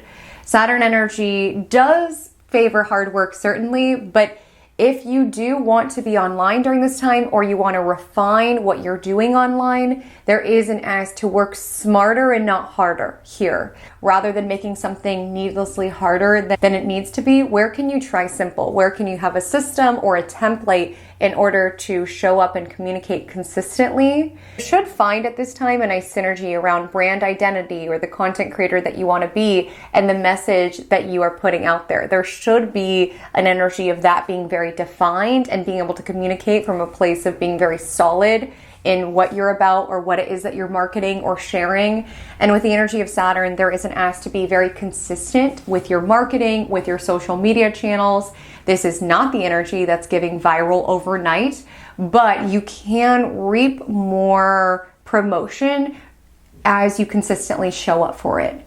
And if you are a writer or something like this, there can be a focus on communicating or on chiseling ideas. Again, the mind is a transmitter and a receiver. So while you're being asked to reflect on your writing or your ideas or what it is that you're learning, it's also important to be open to other people's input or feedback on your writing, on your communication style. It's going to be important for you to be teachable at this time because there is a certain focus around how can I equip my brain and my mind with the information that will support me in the legacy that I want to endure with Saturn in Aries, the person that I want to be proceeding forward. And with Saturn in the third house, some of you could be getting a certification, you could be entering some sort of class, you could be teachable. And again, it's such a balance because it's around honoring the structures or the wisdom that you have to take in from others, while also with Saturn in Aries, reminding yourself to thine own self be true, cultivating that authority from within. You may feel like you are a bit more pessimistic mentally. You could be a little bit more down on yourself mentally. Some of you may struggle with your mental health. You may struggle with stress, anxiety. You can feel this pressure of all of this information that you feel like you need to intake. Some of you are stepping into learning something that might feel overwhelming, and Saturn energy supports step by step. Don't get overwhelmed when it stops being fun or you're not at the beginning of it. Like, just consistently commit step by step. There can be pressures or limits, constraints due to neighbors around you. You might feel like you're not able to live the way you want to live because of certain neighbors. Or there could also be pressures around your siblings. Your siblings could enter into certain commitments, or they could be going through something hard, needing more of your support. Some of you are going to be asked to define boundaries with your siblings in some way. And third house governs our everyday surroundings. And sometimes with Saturn third house, we really are thinking through what works for us. Like, what works for us? Sometimes there's an energy where you experience certain constriction in your neighborhood. So even your favorite coffee shop closes down, or there's construction that's happening around you that makes things a little bit more noisy. Or you're just contemplating the information that you take in every single day, the people that you converse with every single day, and questioning what is good for you, as well as good for your mind. You know, with Saturn in Aries within the third house, you may find you're less intrigued by gossip. You may be someone who's less swayed at this time by pretty words. You want to see receipts. You want to see receipts. You want to see consistency. You want to see follow through, that people do what they say they're going to do. And you're holding yourself to that same standard as well, doing what it is that you say you're going to do. There's a weight to your words at this time. And with Saturn in the third house, there can be this energy around doing an audit of the information that you intake, your behavior online, the books that you read, and really questioning, how am I programming my mind with this material? Like, what sort of podcasts am I listening to? What sort of content am I consuming? And is it supportive in creating a worldview that's beneficial, a worldview that supports my initiative and my drive and my courage and my meeting of my goals? This might be a time that you are stepping away from conversations, podcasts, social media channels that feel full of fluff and, like I said, gossip or things that don't matter, in order to shift things, maybe in a more serious, somber way, but to shift things where it's more reflective of the world that you want to build and the mental state that you want to cultivate. Because we are very influenced by the information that we are taking in. You also have Neptune in the third house, I will have you know. So you might think that trash TV or what have you doesn't have any effect on you, but oftentimes what we're feeding our brain is the data that we look out for. So if we're feeding our brain gossip, sometimes we look out for more gossip. Or if you're feeding your brain inspiring content and entrepreneurial stories, you're more likely to look out in the world for opportunity. Meditation would be something I would really encourage you to do at this time. Saturn energy can make us aware of consequences of stacked and layered behavior. So if you are someone who has dealt with a lot of stress, dealt with a lot of anxiety, dealt with insomnia or anything like that, this may be a time to master your mind. And yoga, meditation, these are all great ways to support with your mind, and cultivating mental fortitude is going to be important here. Third house can have associations with our data, our online activities. So with Saturn energy, sometimes there can be consequences, annoyances that occur there. So bear that in mind without going towards paranoia. And third house can also represent our internet activity and our data, our technology. So with Saturn energy here, you can experience consequences in those arenas. Take that how you will. As well as third house is also our cars or automobiles. And so with the energy of Saturn, you can have more issues surrounding your car or something like this. I really want to leave you with the check-in that third house is your mindset. It's your mentality. So it's beyond just what you're taking in, right? But it's really what you're cultivating, what you're building, how it is that you talk to yourself. If you're on a road trip, like, your self-talk is the radio station that you listen to. And if you're listening to a radio station that's telling you to U-turn, to turn around, give up, you're not going to get to your destination. So it's going to be important that you build an inner reality that supports you, that affirms you, not just as you are now, but also the self that you're striving to embody. If Saturn will transit the fourth house of your chart, either by actual houses or solar houses, you may be a Capricorn sun, you may be a Capricorn rising, you may just have some Aries degrees located within the fourth house. Wherever it is that you fall within those categories, here are the themes that I want you to look out for. And if you are a Capricorn, I want you to very much have your ears perked up for this reading, because Saturn is your ruling planet. So you are more influenced by what Saturn's up to. And a lot of these Saturnian themes aren't as foreign to you. But what I will say is that your ruling planet is entering a territory that is a bit foreign to Saturn. If that makes sense, or at least Saturn is not dignified in Aries, where it is entering. And so there may be some challenges and hurdles, or just elements of your life that feel a little uncomfortable, a little cramped.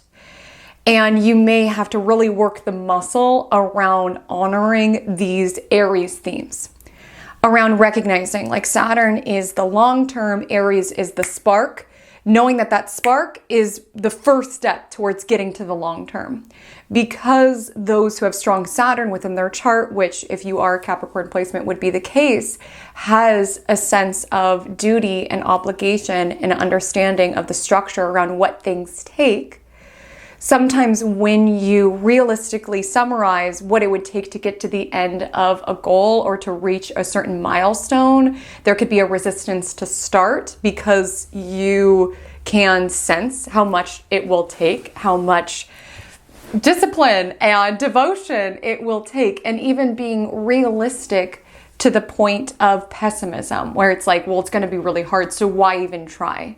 And Saturn in Aries is about the spark to try. Like, you may find that there is an energy where you're being asked to really work the muscle of initiating, of starting. Yes, it will be hard. Yes, it will take time, but the time is going to go by anyway. And some of you are really working the muscle to believe in yourself, to advocate for potentially a new way of being with the energy of Aries. And that's hard. You know, it takes time, it takes diligence to it, but it could be an arena that you're being asked to grow in. And the area that it's transiting is very foundational. This is a very foundational time for you. The fourth house is the foundation of the rest of the chart. It is the roots of the tree. It is everyone who has come before you, your ancestry, your heritage.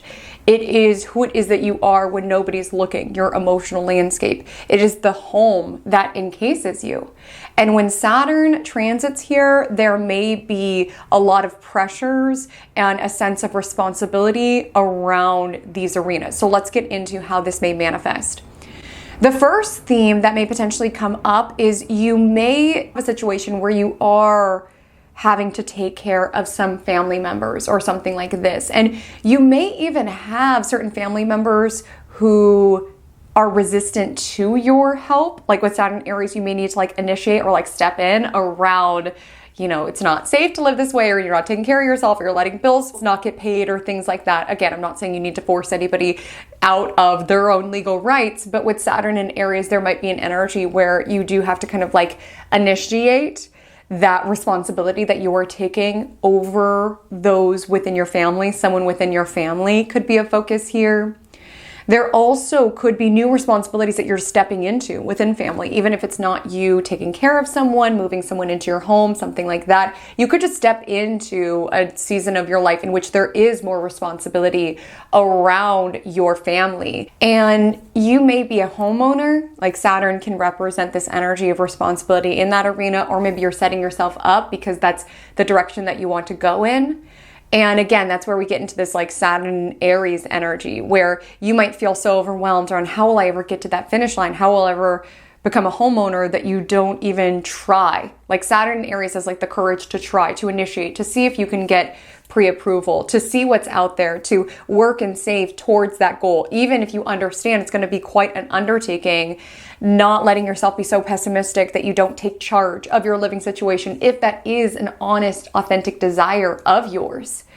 This is not always the go-to moving transit. Typically, if you do move at this time, it's because of duty. Like again, you're moving closer to a family member, or your spouse has to move somewhere for their job, or you need to downsize your home in order to keep finances down. Like it typically is not this like, yay, we're just picking up and moving and going across the country. Not to say that that can't happen, but typically there's a strong why with the energy of Saturn.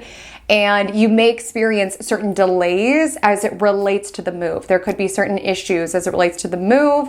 There also just could be, if you do desire to be a homeowner or move, you may find that you have to save more than you initially expected. You may find that it takes longer. You may find that the process is quite arduous. There can be an energy where you feel like you are swimming upstream or going against the current when it comes to improving your living situation, which is not to say that it cannot be done. I would just be realistic with you, because, you know, shooting it to you straight with Saturn energy, and let you know that it might be a little hard. Now, if you are in a home environment and you're like, Haley Comet, I'm good, I don't necessarily think I need to move, unless, you know, Saturn reveals that there's like structural issues or some other strong reason why that I need to depart. This could be a time that you take on more responsibility around the home. Like you could find that there are certain issues that you are having to address. Again, issues with the structure of the home, the foundation of the home.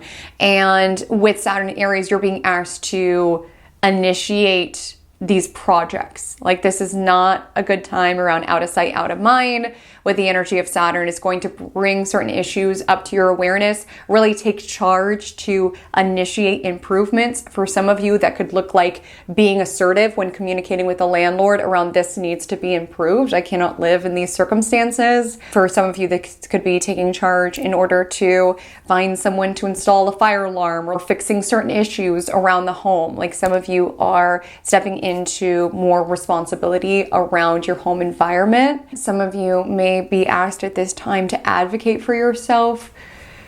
If roommates have been taking advantage of you or something like this, you may be taking a sense of responsibility over the home, which sometimes can make for a little bit of a lonely time. And I don't share this to scare you whatsoever. There's gifts of this transit, I promise you. I'll get to those shortly.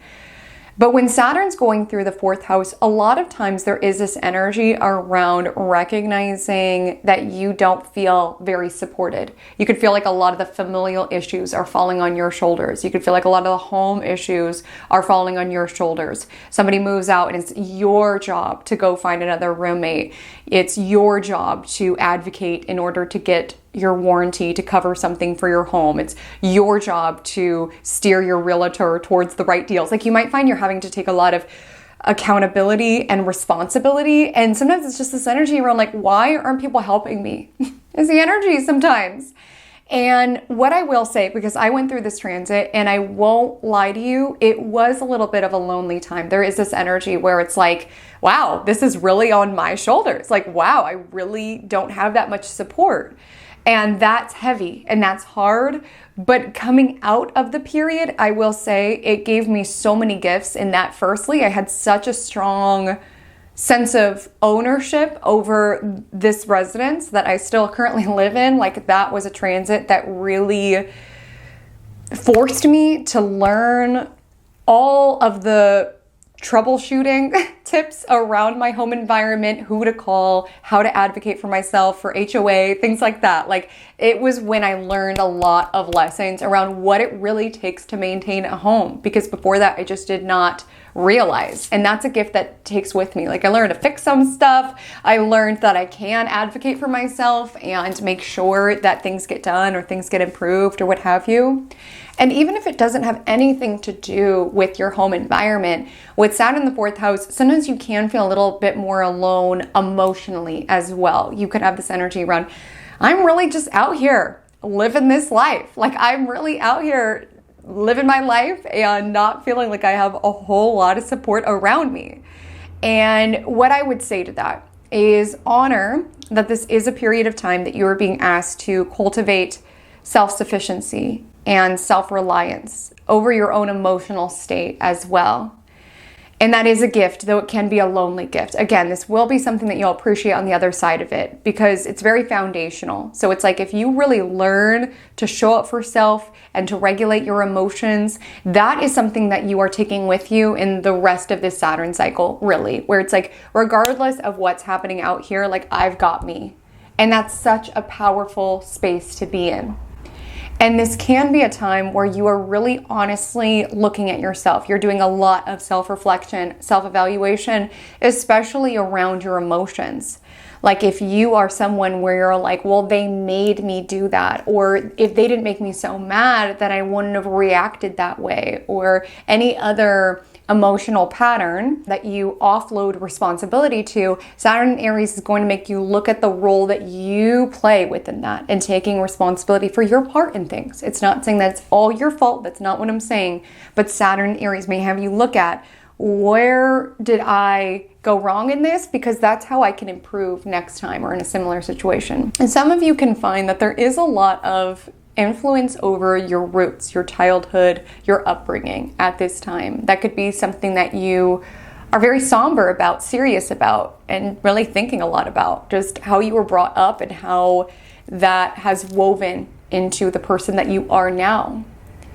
And with Saturn in Aries, there could be a lot of contemplations around how you view yourself and how you were made to view yourself. Like, how your family members could have viewed you and how that threaded into what you perceive of yourself. And Saturn in Aries in the 4th house can be an amazing time to go through that, to uninstall what is not true, what is not an honest, accurate depiction of who it is that you are. You maybe have been told certain things growing up that now with age, you're like, that's not true. You know, sometimes we're told certain things from our caregivers that just imprints in our brain and we start to believe it. And with Saturn in Aries, it's really uninstalling any programming that you have taken in from anyone within your family, or even just certain ways that you've been led to believe that you are, that is more so a reflection of how they were.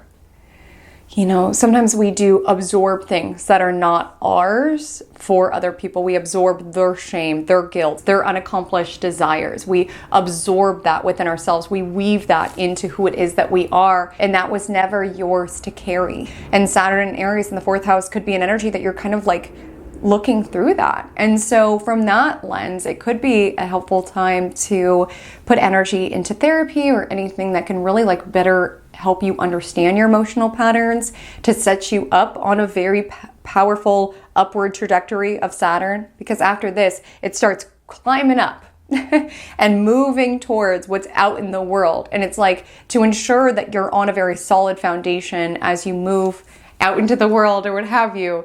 It's really coming back to center, coming back to your roots, coming back to how it is that you take care of you.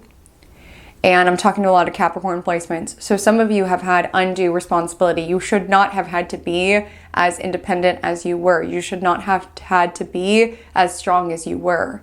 And so maybe Saturn in the 4th house is also you contemplating that. Maybe you're more so in the space of like hyper independence, or you don't allow yourself to feel or to process because you were never in a safe space where you were able to.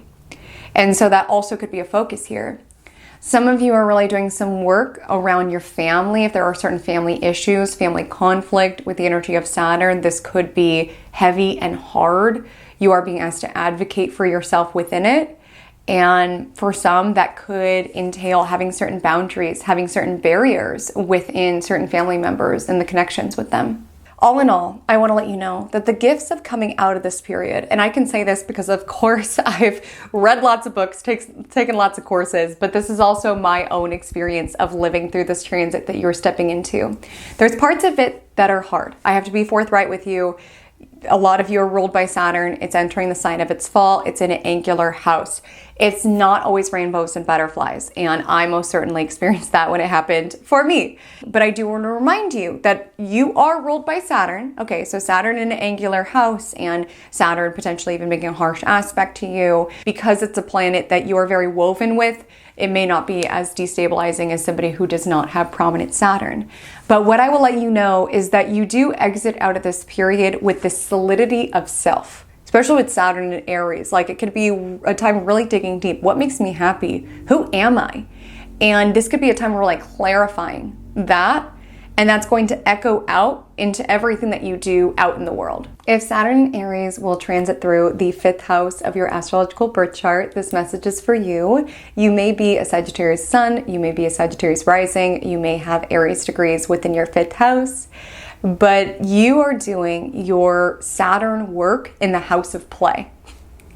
So let's get into this, because there's a lot of oxymorons going on, like the planet of time in a sign that's very impatient, Saturn in Aries, the planet of work and responsibility in the house of fun and self-expression and creativity, the 5th house. So a lot of oxymorons going on here, but let's dive into it. So the first theme that I want to bring to the surface is around this broader topic of self-expression.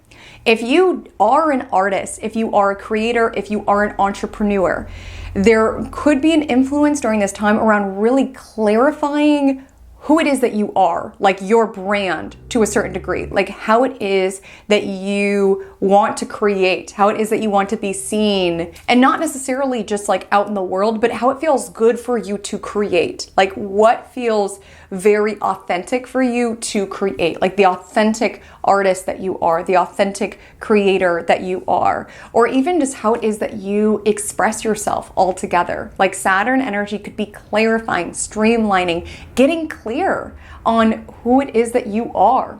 because that can inform what it is that you desire to create, to birth out into this world. And I will say, if you do happen to work within a creative industry, you could work on some sort of project at this time that has longevity. Now, Saturn is time, so there could be something that you create that is very enduring. But it's not to say that process of creating it will be easy. You know, Saturn is in the house of birthing, right? Birthing things out into the world. So this is like a long birthing process, okay? It's like longer than 9 months, okay? It's like almost 3 years. And so you could be really working on something during this time, and it might take longer. It might have more obstacles and issues than you had expected nor anticipated. But it is important during this time to keep your eye on the prize, to be disciplined. You know, Aries is an energy that's around the spark, the motivation, and that fades. You know, discipline is what endures. So there also could be a focus at this time to getting yourself on a creative schedule of some sort to ensure that you are showing up slowly and steadily towards that end result that you are moving towards. That could be a focus at this time. Now, I do want to let you know that this tends to be not always the most fun time. Like Saturn in the 5th house tends to add a little somber energy over this house of play and party. And sometimes that shows up where it's like, yes, if we take a hobby and we turn it into a business, if we take our love for music and we try to get a record deal, of course, there's going to be elements of it that shift. There's going to be elements of it that are hard.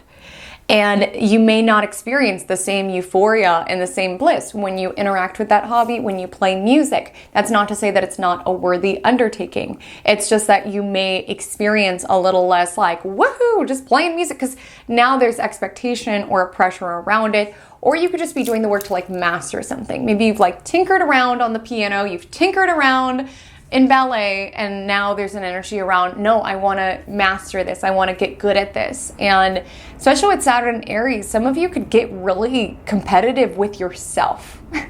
And that could be a driver, wanting to be the best dancer that you could be, wanting to be the best musician that you could be.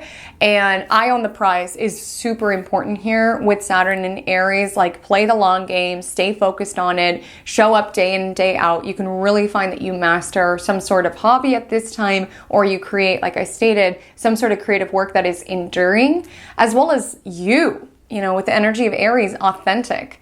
And that's where that branding work can be helpful, or just clarifying, this is my niche, this is what I want to create.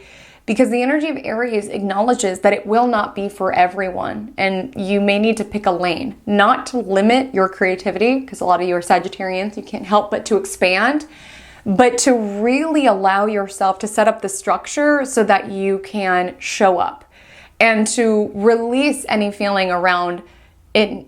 Everybody needs to get it and like it, because that's just unrealistic. Like with Saturn and Aries, some people very well may not like it, but that's pretty much a sign that you are on the right path, because you're not meant to be lukewarm, is what I want to say.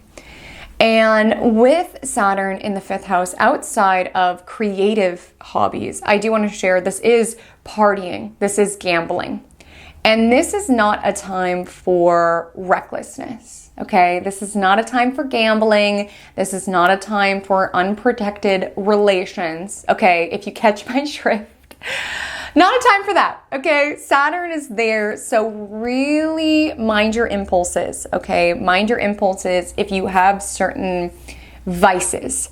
Saturn and Aries may have you look at that, especially if it is something where you're very hooked to the thrill, to the chase, to the fun of it. You know, it's so fun to go out. It's so fun to gamble. Like with the energy of Saturn, you may be left with some consequences that are a little less fun, to be quite honest with you. And because of this transit, sometimes there's just like a natural shift where it's like, the things that I used to consider as fun aren't fun to me anymore. Like, I'm not as enticed. I'm not as wanting to do that. Like, sometimes there is an energy where we feel this pressure to grow up, in a sense. Saturn moving through the 5th house of our inner child.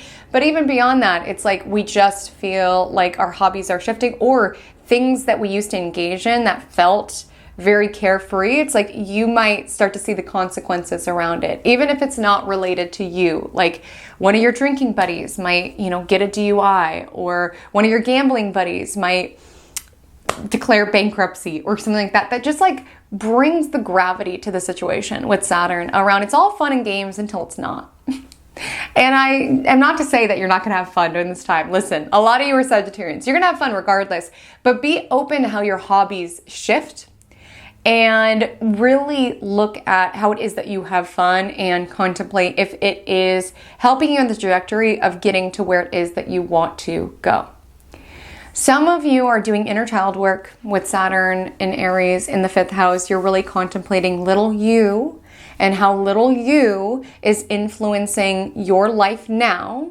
And again, sometimes that shows up around, you know, little me would be so proud that I'm putting energy towards my singing career. Little me would be so proud that I am putting energy towards my puppetry. The 5th house is creation energy. And remembering who you're doing it for. Because there does feel to be this energy during this transit where you're becoming your own authority, as echoed by Saturn and Aries. But beyond that, you are wanting to flex on you. You are your own competition. You think of little you and how much they wanted what it is that you currently have or what it is that you're currently moving towards. And that's what's driving you. You may not be as enticed by what other people are doing or wanting to flex or be seen. It's like, no, I'm doing it for little me who dreamed of this particular moment. And if you are a parent, there can be certain challenges or obstacles that do come up around your children at this time. There just could be like a rite of passage, kids moving off to college. Some of your kids could be struggling with like identity issues or something like this. There also, if you are not a parent, like I said, be mindful, okay? If that is not your intention. It's not that this is like a fertile time necessarily, but with the energy of Saturn, it can just bring consequences. So you may find that there are certain consequences, especially if some of the physical behavior that you are indulging in is a bit risky. So I would just be mindful of that. If you are wanting to conceive, the process may take longer than you would want or what you would like. You may have to really seek guidance or solutions in order to get to that finish line. I know that that process can be so disheartening when all you want is to conceive and you feel like it's taking longer than you would want. But with Saturn energy, it does ask us to do the work. So don't give up. Okay, if it doesn't happen the first couple of times, like really look into what's right for you and your body. Aries energy really brings up the authenticity of self and the authenticity and the unique parts of our own journey. So with Saturn Aries, you might have a more unique way of getting to that goal of having a child. Some of you could just be thinking very critically if you want children at this time and really thinking long term. It's not a decision to be made lightly, and you're not making it lightly at this time. You're feeling the gravity and the weight of bringing another soul into this world. And what does that mean, right? What does that mean? And so all in all, I feel that you're stepping into a period where you're getting serious around your hobbies. You're getting serious about your creative expression. You're getting serious about your dating life. You may find that you're not inclined to just to date or like have fun. Like there is this element of seriousness that's taking over these sectors. And again, I'm talking to a lot of Sagittarians. So regardless, you're going to have fun, you're going to adventure, you're going to explore, but you are thinking a little bit more critically about these themes. And I will let you know how this manifested for me. Literally the week that Saturn entered my 5th house, I entered into a serious relationship. So sometimes like that restriction energy around dating shows up because you're in a committed, serious relationship. If Saturn and Aries will transit through the 6th house of your astrological chart, this message is for you. You may be a Scorpio sun, you may be a Scorpio rising, you may just have some Aries degrees located in the 6th house. But however it is that you fall into any of those categories, I want to let you know that the focus for you with Saturn Aries is going to be around your work, around the prevention of illness, around your small animals, around your daily rhythms and routines. So let's get into it. Saturn is a bit of a taskmaster, one could say. And the first theme that I want you to look out for is just feeling very burdened, like feeling very overwhelmed. Life is a lot. There's dentist appointments and veterinarian appointments and work projects and just the daily maintenance of life. It's a lot.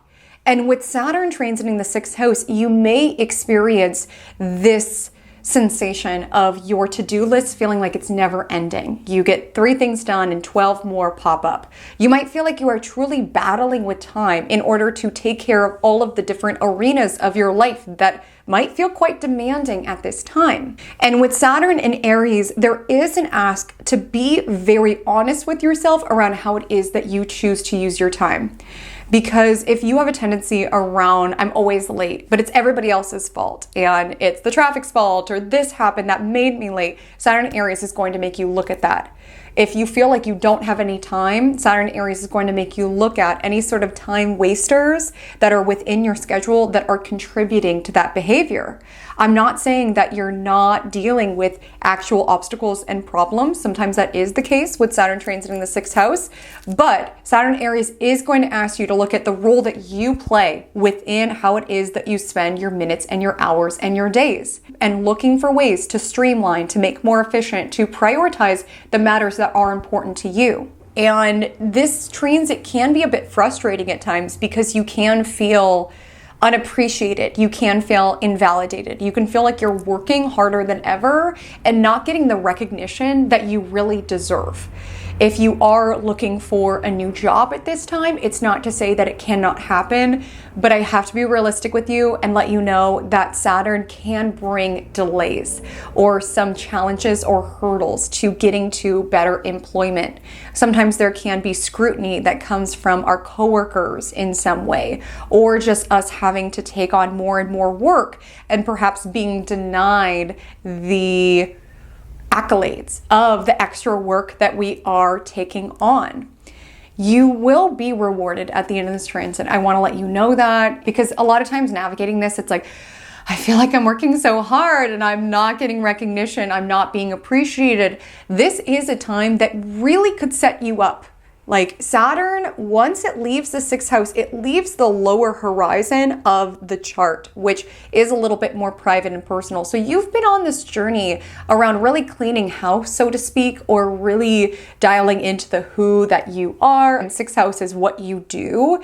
And once Saturn pops into the 7th house, where it is that you're doing the work is going to be more public. And you can feel like the positive effects of your work begins to become more visible to the external world. And I want you to keep that in mind, because when I think of this transit for me, I've never worked harder, but all of the rewards and the fruit of that labor, which there was a lot, it didn't come until after Saturn left my 6th house. It actually came like right when it was leaving my 6th house. And so you can be rewarded at this time, but it makes you be very diligent and very disciplined, even if the results are not immediately tangible. So if you do want to improve your working world, whether you're working in a toxic environment, you're working with coworkers you don't like, or you just feel underappreciated, you feel underpaid, whatever it is, I want to let you know that the effort that you invest in work at this time will pay off, whether you're setting yourself up to get a new job. Some of you could step into something around freelancing, wanting to be your own boss, which can be very hard with the energy of Saturn. There could be some delayed gratification there. But there might be an energy where you're really wanting to own your time. And this would never be my ideal transit that I would say, yeah, just quit and figure it out, just start your own thing. You might have to start your own thing on the side as you are currently in a job or something like this. But there might be this kind of motivation that guides you forward. I feel for some of you it might even be rage around your like coworkers or your situation, or just feeling underappreciated. That's like, I just need to work for myself and I'm playing the long game. Like I just need to build this on the side, and one day I will own my own time. I will own my own hours, and it'll be so worth it.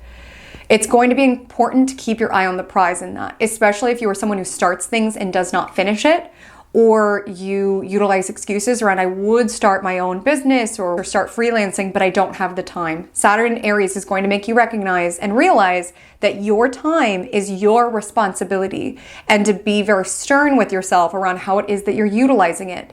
And the rewards may not come immediately, but it's worth it if you have sovereignty and ownership over how your time is spent and how your work is used. Because I feel for some of you, you're working really hard and you feel very burnt out. And that might feel very draining if you're not being able to reap the rewards of that. Like, I remember that was such a catalyst for me wanting to work for myself. I'm like, if I'm going to work this hard, I want to reap the rewards of this. Like, geez. And so you might be in a similar space as that.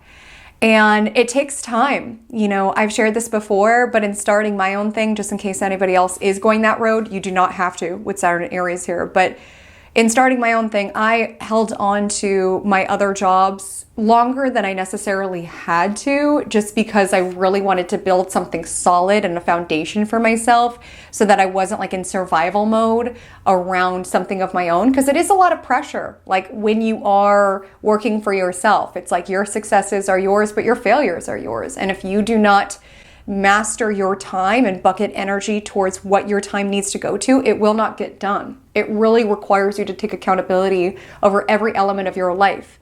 And so be willing to do that work is what I would say. And just know that it may take more time. Like I said, I really delayed the process just because I really wanted to build this on a solid foundation. I'm reaping a lot of the rewards currently of what I cultivated during this transit, Saturn in the 6th house. But it was hard. I was balancing my own thing with other contracts and other freelancing positions and things like this.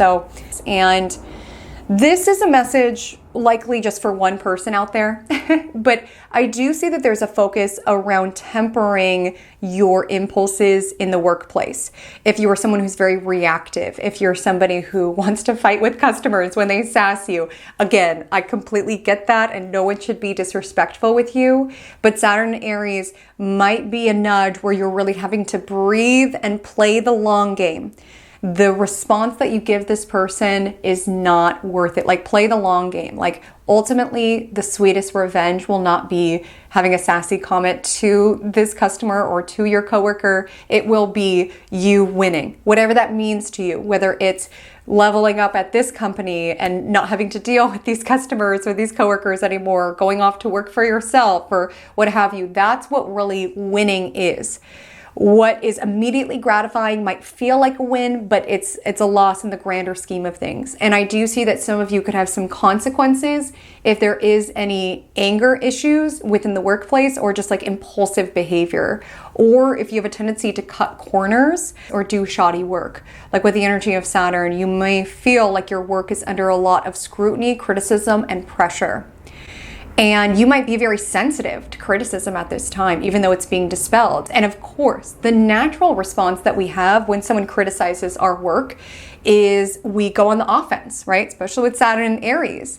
And I'm not saying that everybody who critiques you, you should give your authority to. Not at all. Saturn's in Aries. But take it as an opportunity for self-evaluation and for self-reflection around, is there any element of truth? And maybe it's like in that moment, you have to temper your impulses and your desire to want to tell this person about themselves, tempering that down, and then contemplating if there's any element of that that can be helpful or can help you proceed forward. For some of you, the focus is not going to be on work at all. For some of you, if you don't work, but there is something that you are of service to, this could be a time in which you are really being pressured. What am I in service to? And like I said, a lot of times we experience a case of the never-ending to-do list during this transit where it's like, I have a free hour and 12 things rush in to accommodate that free hour. Like, you really are having to take accountability over your time. And that also means being very particular around what you give your time to. So if you have certain connections within your life that are very transactional, or people who expect you to drop everything and help them, with the energy of Saturn, there may be some elements of that you're looking at. And as well as with Saturn and Aries in the 6th house, a contemplation around how you contribute to that behavior.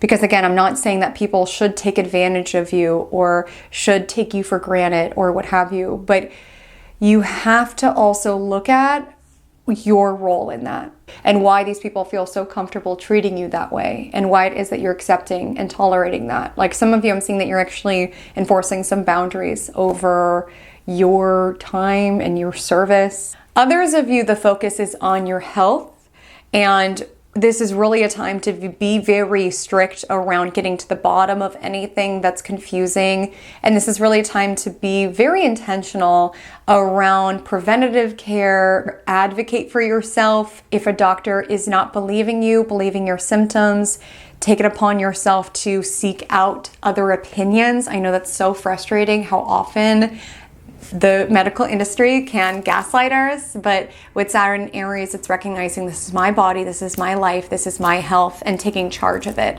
which could entail around taking charge of getting your dentist appointments on the calendar, going to see a doctor, going to see a naturopath, whatever it is that you do in order to support your wellness. Saturn and Aries asks you to commit to it. Some of you could get very serious about a fitness plan or some sort of habit or routine that helps you feel like the best version of yourself.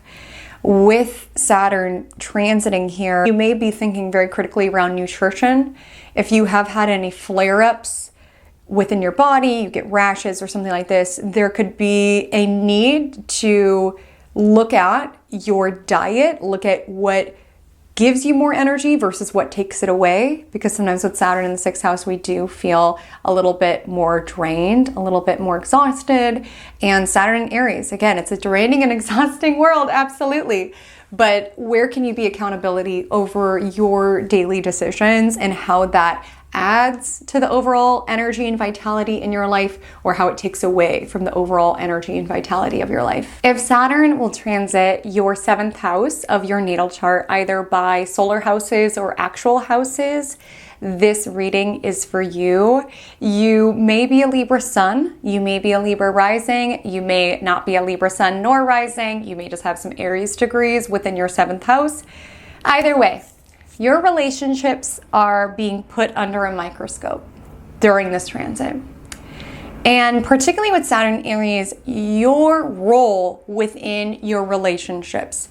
Because we cannot control what sort of people we will encounter, right? We cannot control how other people decide to show up or how other people decide to switch up.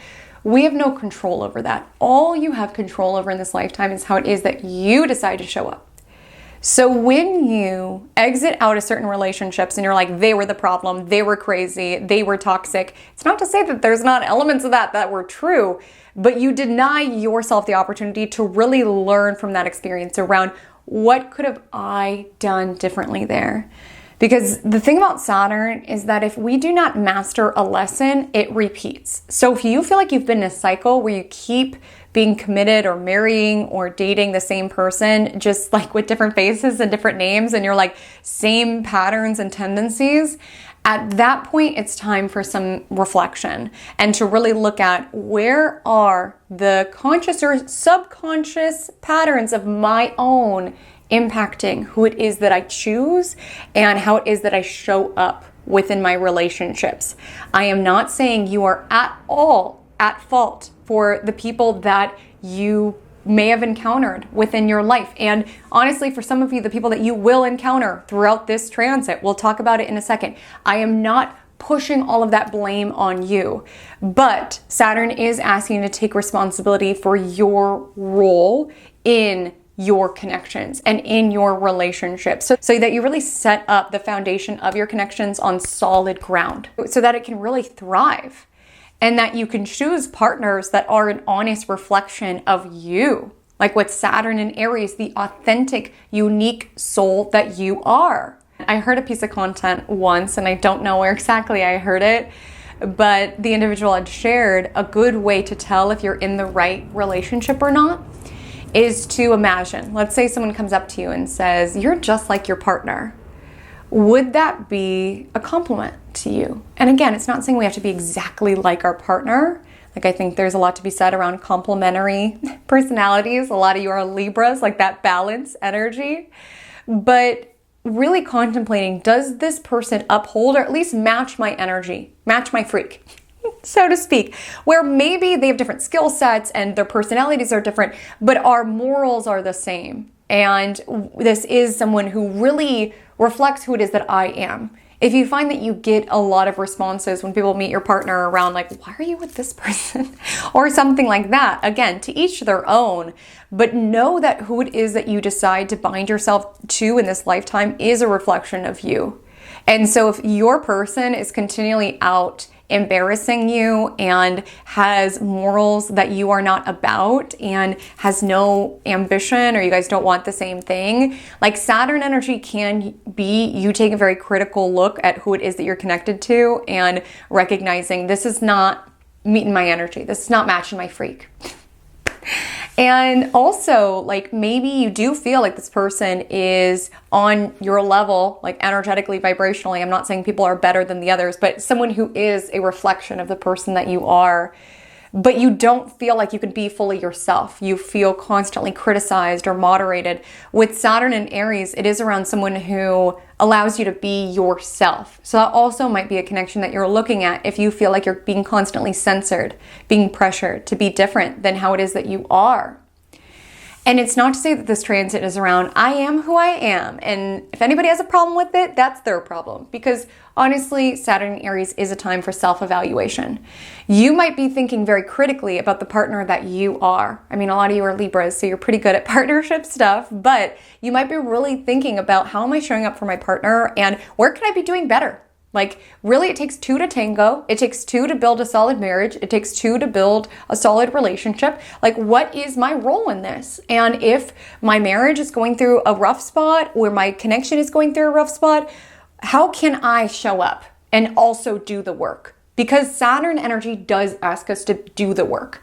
So yes, could some people have a breakup if they recognize we are not going in the same place, or you're not matching my energy, you're not allowing me to be myself? There can be this could be a breakup time. But for some of you, you're really committing deeper. Like, you're really doing the work. You're looking at yourself, you're looking at your partnership, and you are committing. This tends to be a sort of transit that's like, sorry to be crude, but like poop or get off the pot type energy, where it's like, are we doing this? Are we committing? Because this can be a marriage transit. I want to let you know that. Like, Saturn is commitment, 7th house is contracts, long-term relationships. Like, a lot of you may be getting married or meeting someone that you will marry. Absolutely. This is a time that you're really thinking long-term around the partner that you want and the partner that you want to be as well. And my encouragement here would be, make sure to have people prove to you who they are. This would not be a time to rush in. I know that sometimes it's like, when you know, but I am conscious that you guys also will have Neptune in the 7th house likely at the same time that you have Saturn here. So take some time in the courting phase, get to know this person, seek other people's opinions. There's no rush. If you have your whole lifetime to spend with this person, there's no rush in needing to get to the altar right away. But energetically, you could be dating or engaging with people with that in mind. Like, you may not be engaging in relationships in a very willy-nilly way. You're really wanting to look at what you want from a partner. And marriage is not what everybody desires. Marriage is not what everybody wants. And some of you might get real about that with Saturn and Aries around, I recognize that that's like the normal thing to do, and that's what I'm expected to do.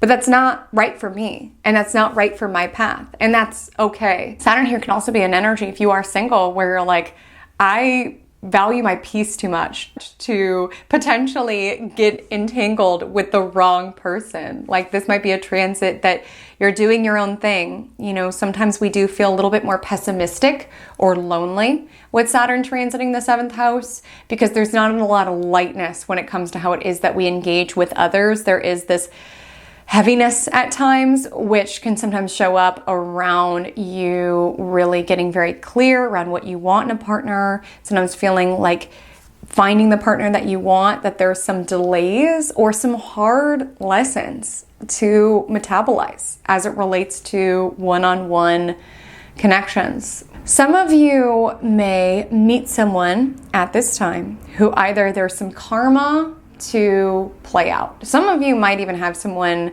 and I don't say this to like feed anyone's delulus. Some of you might have someone come back from the past who you do have like outstanding karma with. That was the case the moment Saturn entered my 7th house. I'm not kidding. Like the day that it entered my 7th house, that happened. And sometimes it's very painful. Okay. Sometimes it's very painful. And with Saturn energy, it's really looking at what you need to learn from this relationship. If someone does come back around, or there is karma, or even if it's someone new, but there just is this karmic undertone to it, looking at what you can learn from it is the biggest thing, because that's something that you take with you. And sometimes the pressures or the heartache or the loneliness, whatever it is that we're experiencing within relationships, sometimes it's so much that we have no other option but to seek outer counsel. Like sometimes we seek psychological help, or we seek outer advice or counsel. Again, with Saturn Aries, your life is your responsibility. It's in your hands. But you may find that these are the drivers that push you towards doing certain work and looking at yourself. And you can view those situations from that lens, around the universe wanting you to reveal certain things that you can work on, that you can take with you. So sometimes there are hard lessons within relationships, and Saturn energy can feel sometimes mean or cruel in that way. But you do exit out of this transit with a solidity around what it is that you really desire within a partner, what you are as a partner, like what you bring to the table. Like this tends to be a time around really looking at where you contribute to the relationship's health, where it is that you contribute to your partner, and seeing that with clarity. There can be an ask to really put in the work around finding a partner. If you're someone who's like, I'm forever alone, everyone's evil, I can't.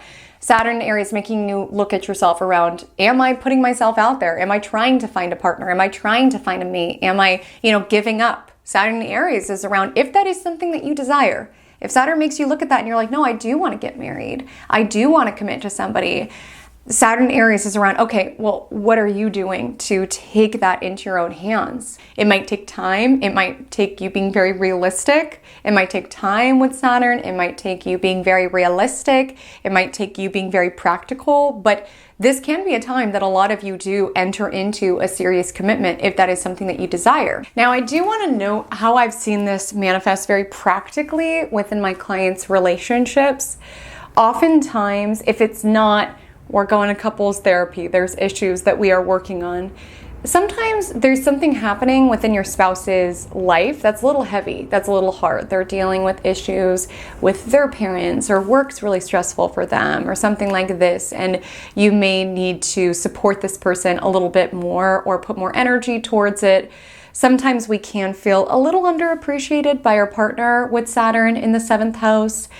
And that oftentimes is because there's just like lifey stuff that's going on. Sometimes our partner needs us as more of a rock and a support system, which again, just being mindful, because like with Libra energy, ensuring that you're advocating for yourself and also advocating for your needs is part of the connection in the relationship. But it also could be a time that the two of you are moving into a new season of your life. Maybe you guys are becoming empty nesters, or you're planning for retirement, or you're moving. Like these hard transitions in life that could be putting some pressure on the connection itself. But just know, when Saturn leaves this sector, there typically is a sensation around feeling like your connection, your relationship is built on a very solid foundation. Now, 7th house does extend beyond just long-term relationships. I know that's typically what we tend to talk about. 7th house is the general public, how we relate to others, and you may find that you get more recognition for what it is that you've worked towards. Saturn has been the 6th house. Some of you have been working very hard on something or towards something and not feeling very appreciated, and you might find that you are being seen within your mastery in terms of how it is that you relate to others. There could be an energy of that. If you are in any sort of business partnership, that could be under some pressure at this time with the energy of Saturn. Maybe if you have like a business partner and you guys are trying to sell your business or something like that, like there could be a pressure on the business itself or negotiations with Saturn and Aries. Make sure to advocate for yourself. This could be a time that you are seeking outer counsel or seeking support from others in order to help you. That could be a focus here. Seventh house is also contracts. So with Saturn and Aries, be very diligent and discerning around what it is that you are signing at this time. Again, if any details are foggy to you, seek outer counsel. Neptune is also in the 7th house, and that would be something that I would be conscious of. And all in all, just know that a lot of your connections are being tested at this time. But the gift on the other side of it is that the people that are in your life after this transit, like those are riders, right? Like your relationship could be tested, but if you get to the other side of it, like that is your rock, that is your person. So there are benefits of Saturn. It just might take some work in order to get to that place. If Saturn's transit through Aries will take place in your 8th house, either by actual houses or solar houses, this forecast is for you. You may be a Virgo sun, you may be a Virgo rising, you may be a Virgo nothing. You just have some Aries degrees in your 8th house. Either way, here's the themes to look out for this next 3 years that you're stepping into. When we talk about the 8th house, it's where the you and me of the 7th house becomes a us. Like 8th house is the house of merging. And so with the energy of Saturn in the 8th house, this can be something that you are really taking seriously. And that can show up in a lot of different ways. Firstly, if you are married, if you have joint finances with anyone, if you receive support from anyone, this can be a time that is being put under a microscope. You're being more intentional around what's going into your joint accounts, what's going out of your joint accounts, how you're saving for retirement, what you guys are investing in. I have to be forthright. Sometimes Saturn can bring some difficulties or obstacles in this arena, but what's going to make for the most difficulties and the most obstacles is if you are putting things off, not getting your financial affairs in order. If you don't have access or you do not know what your partner is doing with their finances, Saturn can draw your awareness to this. This can be a time that you find out that your partner has a debt that they were hiding from you, or some sort of tax bill that's gone unchecked. And Saturn energy asks to really seek clarity around the real reality of your joint finances, particularly if you are married or you own a business, like your finances are mingled. And really contemplating what that picture looks like. Because sometimes if there have been certain things that have not been looked at, that can come to the surface, and sometimes in less than pleasant ways. And Saturn Aries is asking you to take initiative. Like if you have a partner who doesn't want you to see their credit card statements or moves money around or is a little shady about it, like Saturn and Aries is around, no, this is my financial future too. Like we are bound. Like I deserve to see these things, and you might need to like take initiative around that. Again, not being forceful whatsoever, but there is a role that you play within anything that is joint. And so some of you might be taking more responsibility over that, even if it's not like a shady thing, because I'm not at all implying that that's how everything is going to unfold. Let's say your partner just forgot to pay a credit card bill, or you and your partner need to get on the same page around retirement and how you guys are investing and things like that. Like you might feel like you have to take more of a role in that. That can also show up around budgeting, saving, thinking long term. There's really not a better transit when it comes to planning for retirement or getting your affairs in order. If, God forbid, the unthinkable happens and you were to pass away. There also could be a pressure to do that for someone within your life. And I just want to say here that I know a lot of us are familiar with 8th house. It is the house of death. I don't want your mind to be running a mile a minute right now, contemplating who's going to get taken from me? Who am I going to lose? Like really, I do not think that's constructive. I do not think that's helpful. And I do not think that's how Saturn and Aries in the 8th house will play out for each and every one of you.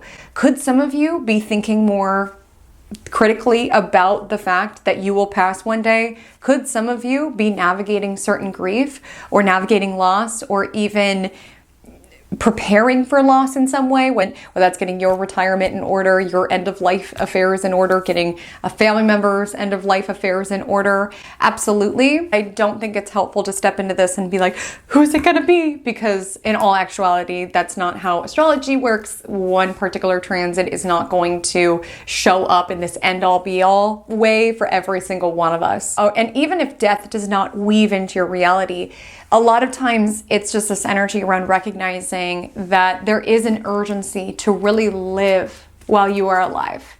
Saturn and Aries in the 8th house, to take charge of your reality, to take charge of your legacy. I'm even seeing some of you with Saturn Aries in the 8th house, you are taking ownership or responsibility over your royalties or even over your assets or something like this, things that may outlive you. Like there could be an energy where you're taking responsibility over that, or you're advocating for yourself if there is any joint financial affairs or anybody manages your money, your assets for you. With Saturn and Aries, you may be asked to like advocate for yourself in relation to this. 8th house is merged money. And with Saturn energy, I would just be intentional who it is that you're trusting to manage your money or manage you. Like Saturn energy would ask you to be very intentional about that, as well as being very intentional around like royalties, assets, investments, and who your beneficiaries are if the unthinkable happens and you do pass away. Which, by the way, I'm not saying that you are going to pass away during this time, but this could be a transit around if that were to occur, how can I ensure that I'm not leaving an utter mess when it's time for me to go? And unfortunately, we don't always know when that time is going to be, which is why Saturn Aries could be this urgency around, I really want to live while I'm alive. Like my fears are holding me back. They're keeping me captive from living a life that I'm truly passionate about, that really like turns me on, enlivens me, invigorates me. Saturn in 8th house could be a really excellent time for really working through your fears. You know, a lot of you are Virgos, okay? I'm one of you, okay? Virgo rising here. And Virgo energy likes a plan and likes to feel in control of reality.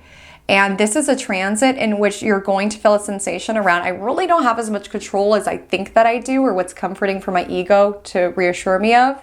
And so this might be a time that you're doing a lot of reflection around, why am I so scared? Why am I so scared to take a risk? Why am I so scared to try something new? Like some of you are stepping into this 8th house perspective of, you know, the occult and the afterlife and death, and really contemplating to be alive at a time such as this and to be the person that I am. What's holding me back from going after what it is that I really desire? Like what's holding me back?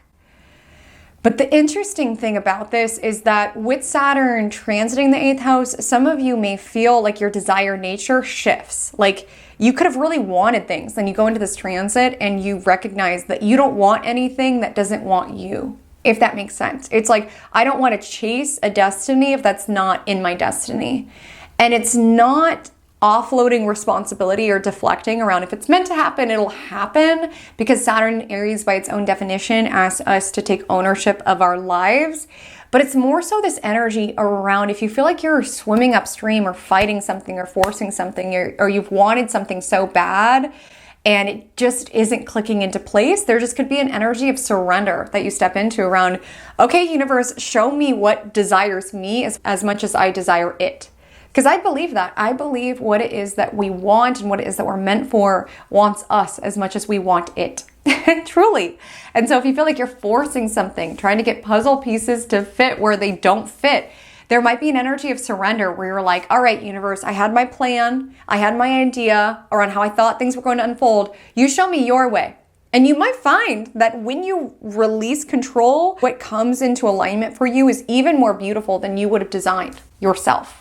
Again, 8th house is how we merge, and some of you are really doing the work to merge with the universe around. You could say you trust the universe all you want, but do you really? Do you trust the universe enough to take a risk when spirit nudges you to take a risk? Like Saturn in the 8th house may have you look at that. And 8th house can be associated with our psyche, and so a lot of you might be doing some work at this time, just on yourself.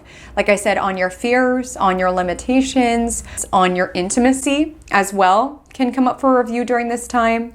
Some of you may experience certain issues merging with a partner at this time, and sometimes it shows up around like emotionally. I feel like there's a block, there's a barrier. I want closeness, I want depth, and I feel blocked from that. That can of course show up physically as well. Obstacles there in connecting. Some of you, if you do choose to merge energy with other people, there's a weight to that. there's a responsibility to that. It's probably not energy that you're wanting to dispel out to the world carelessly or thoughtlessly.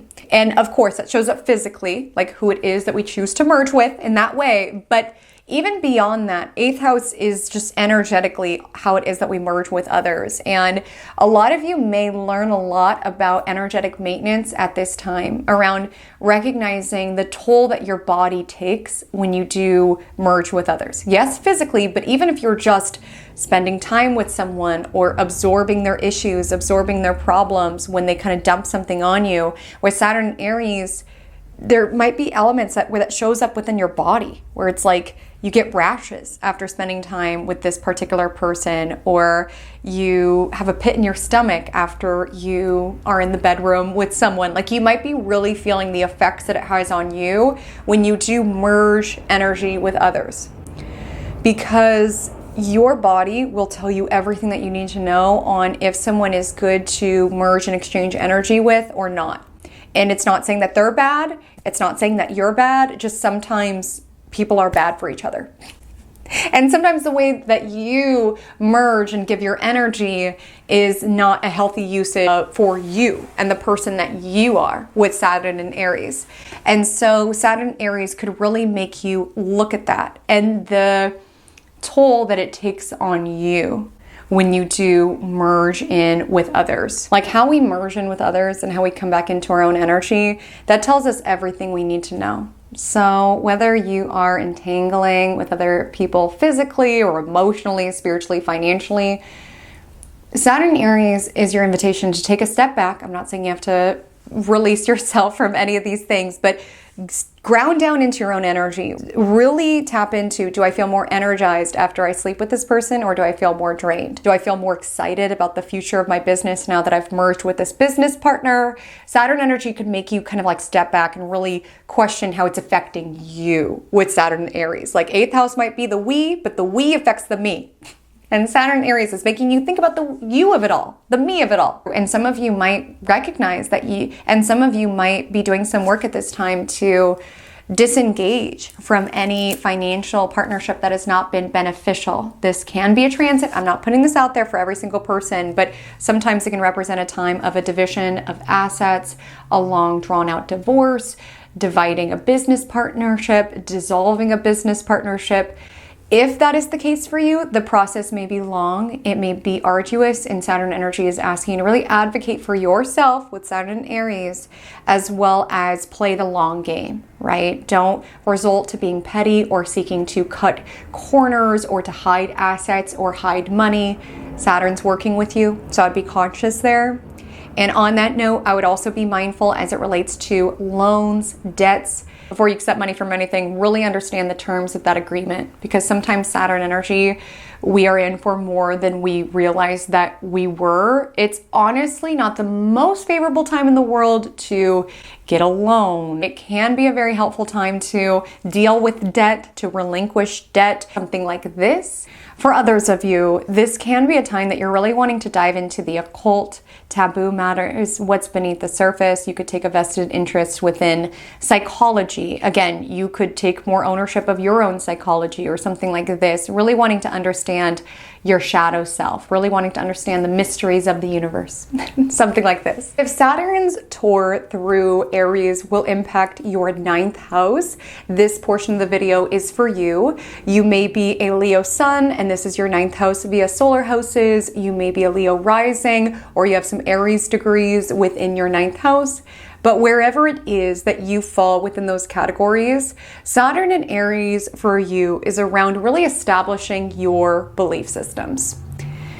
You are really questioning and desiring to find a sense of meaning, how it is that you tie into the bigger picture of the world, like with 9th house, your overall sense of meaning. And this could be a time that you're really questioning, what is my place in the world? And not so much from a career standpoint, that's 10th house, not so much from like an impact on other humans standpoint, that's 11th house, which are on the way. Right now, it's what do I stand for? What do I believe in? Because before we can ascend to professional recognition, before we can leave an impact on other humans, we have to know what it is that we stand for. And if you don't know what it is that you stand for, you'll fall for anything, right? To be corny with that quote that we've all heard a million times. This is a time to really figure out what you believe in, because if something that we create or build is amplified, it's important to know what you want amplified, like what means something to you, what gives you a sense of faith within the bigger picture. Now is the time that you could be setting off on that quest. And parts of that can show up within your spirituality, like with Saturn energy. Some of you could be really seeking to master some sort of spiritual skill or entering into a period of rigorous study, really wanting to support your higher mind with information that will be helpful for you. And some of you could also be thinking critically about certain belief systems that you've held, certain religious beliefs that you've held, and if they're true to you. Aries is a sign that's very authentic. So it's also questioning who it is that you are versus what you've been told to be, whether that's by religious doctrines or even certain spiritual societies that you've been in. And it's knowing that while it's so beautiful to be bound together with other humans by mutual beliefs, with Saturn and Aries, it's also important to take autonomy over it and not outsource your mind to, well, this is what this religion believes, that's what I believe, or this is what astrology says, so that's what is. Like, you have a role in shaping your destiny. Like, yes, with the energy of ninth house, you are tapping into systems that remind you that we're part of something so much bigger, but you have a part to play within your destiny. You have a role to play in that. You have to initiate with the energy of Aries. Universe could have given you all of this talent and abilities, but it's up for you to chisel it, to share that with the world, to become who it is that you were meant to be, who God, the divine, designed you to be. It's almost like a huge chunk of marble where the universe knows that within you is a beautiful sculpture, but it's our work to chisel and to refine in order to be the masterpiece that we were designed to be. And that is something that's authentic. And it's important for you not to engage with these systems completely relinquishing your power and your autonomy over them. For example, if there is a more detrimental part of your astrology, not feeling like, well, my life is cursed because of this aspect or because of this hard transit, like, no, seek to learn from it. Seek to look at that element of your life. Seek to be accountable with it. Do not give up.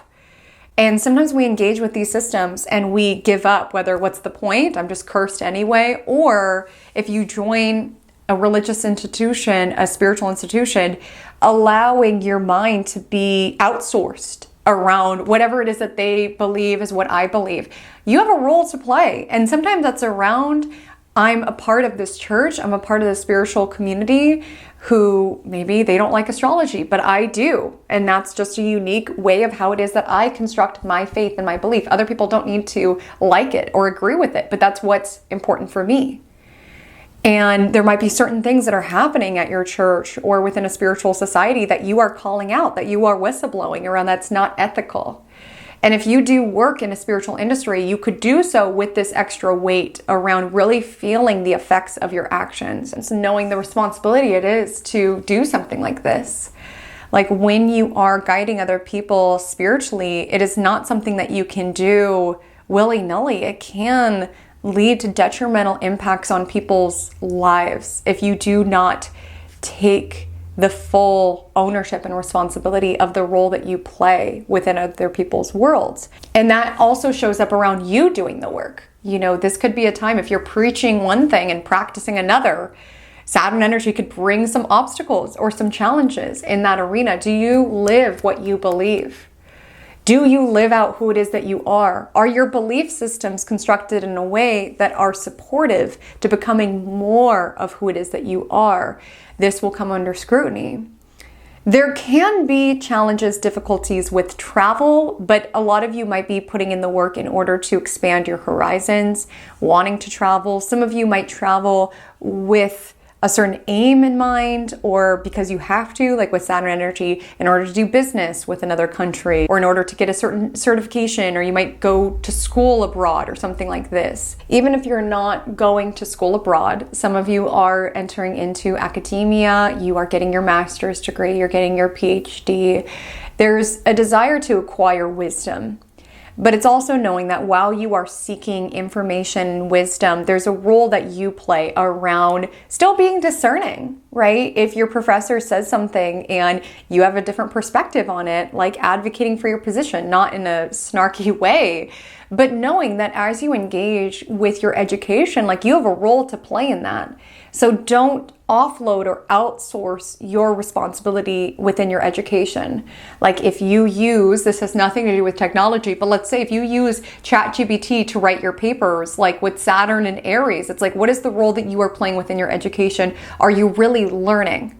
This is not the time to cut corners or take the easy way out when it comes to your education.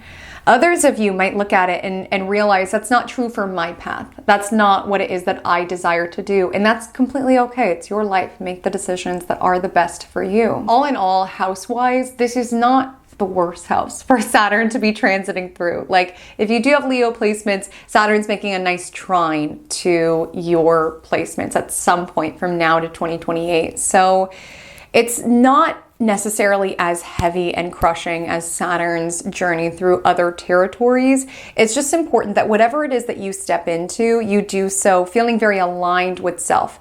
What it is that you stand for, what it is that you believe in, what gives you an overall sense of faith. I feel for some of you, it's going to support your confidence the more that you feel connected to something bigger than yourself. It's going to help you show up. It's going to help you to exert discipline. It's going to help you trust the process. It's going to help you exercise patience as well. But Saturn energy could kind of test you in some ways around, do you really believe in what you say that you believe in? Do you really stand for what it is that you stand for? Are you really who you say that you are? And if you are, this energy could really represent turning a corner around stepping into a new level of leadership. Even if it doesn't strictly have to do with spirituality. I mean, some of you could be writing a book during this time. Ninth house has to deal with publishing. Some of you could be stepping into a teaching role, stepping into a mentorship role. Like some of you have been doing your due diligence around acquiring information, and now you are going through this rite of passage where you're being cleared to share that on a broader scale. And while a lot of you are teaching from and sharing from established systems and established information, with the energy of Saturn and Aries, it's also recognizing the unique facets of how it is that you teach and what it is that you believe and how it is that you are. Always guiding and supporting people to step into their discernment and do what's best for them, but not watering yourself down or feeling like you need to teach what everybody else teaches or believe in what everybody else believes in. Like Saturn and Aries is really to thine own self be true energy. And regardless of the industry or where it is that you step into this role, it's also knowing that a true leader does not create followers. A true leader creates more leaders. So there's an energy to be the lighthouse for other individuals, for them to find their light. It's not making you the lighthouse where they're dependent and contingent upon you. It's teaching people to empower themselves so that they can go out and lead. That's the mark of a true leader, someone who creates more leaders, not just somebody who creates like a cult-like following who are dependent on them. You know, Saturn and Aries, find your own inner authority, guide other people to find theirs. That's the emphasis with your Saturn in the 9th house transit. For some of you, you might be a little tired. You're like, Haley Comet, I am not trying to mentor and teach to the masses right now. I'm not trying to write a book. My overall guidance would be you may feel more inclined to be very disciplined about your spiritual practices. You may start going to church. You may stop going to church. There might be more of a discerning eye that you're applying to matters like that. You can experience certain delays as it relates to your travels or certain weight as it relates to travels. There could be elements of your business or something like this that is expanding into foreign affairs. Really, the emphasis of this transit is to acquire knowledge. And this is not just information in the mind, this is wisdom in the soul. If Saturn in Aries will transit through the 10th house of your astrological natal chart, either in actual houses or solar houses, this part of the video is dedicated to you, my love. And you might be a Cancer sun, you might be a Cancer rising, you might just have some Aries degrees within your 10th house, but all eyes on you, my loves, all eyes on you. And I don't say that in a scary way. For a lot of you, you've been working towards something, and this is going to be a time that you really step into a new level of mastery as it relates to your public persona. You can experience heightening as it relates to your social standing out in the world. You could turn a corner into a new arena of success. But when it comes to Saturn, good things come to those who work. Like if you have been diligently working towards something, this could be the time that you finally get that promotion that you're looking for. You finally get that deal that you're looking for. You finally are able to go full time in the business that you've been working towards. Like if you've been waiting on the material results to catch up to your continual sustained efforts, Saturn in the 10th house very well may be that. But it is the cumulative sum of your actions. And if you've been cutting corners, being shady, this could be a bit of a more challenging time. It honestly can bring a bit of a downfall publicly. You know, there could be an energy where you're under a lot of scrutiny in the public eye. There is information that is revealed around some sort of shady business deal that you did, or information that you were hoping wouldn't get out. There can be an energy where something that you were hoping would be brushed under the rug, no one would notice, someone notices it. I don't say that to scare you, I say that to prepare you. And with Saturn going here, there may be some sort of hardship that your career goes through. Maybe your industry changes. Maybe your company is going through layoffs or something like that. Again, I am not saying that you're going to lose your job or anything like that. But the energy of Saturn can sometimes represent essentially companies restructuring or the industry changes where you're being put under the microscope. You're having to really do a lot of work in order to build your career on a very solid footing. You could feel more pressured. Your authority figures could be giving you more tasks and more responsibility. Your boss could be harder on you, scrutinizing you more. And if you are not doing what you're supposed to be doing, not that I think you're supposed to be doing anything, but if you recognize that the pressure, the deadlines, the stress is not worth it to you, that you are not passionate about this any longer, Saturn energy can make that clear enough to you that you start to contemplate a career pivot or career change. If the career is changed during this time, it typically is over a sustained amount of time. It's definitely not a time for recklessness or being very rash or just like quitting on the spot if your boss says something snarky to you. It's definitely a transit to plot and plan and prepare. If you're clocking certain things happening in your industry with the energy of Saturn, maybe prepare a plan B, a plan C, a plan D, just in case, right? To really advocate for self. Again, we don't want to think that the company that we work for would do something like that, but sometimes the company that we work for does something like that. And it might be important to really advocate for self in this time. You may experience someone trying to throw you under the bus or blame you for something that you did not do. And with Saturn in Aries, there might be a situation where you need to advocate for yourself to HR and to be very disciplined and discerning around maintaining the receipts in order to validate your stance and keep your reputation and social standing in check. There can be some sort of situation like that.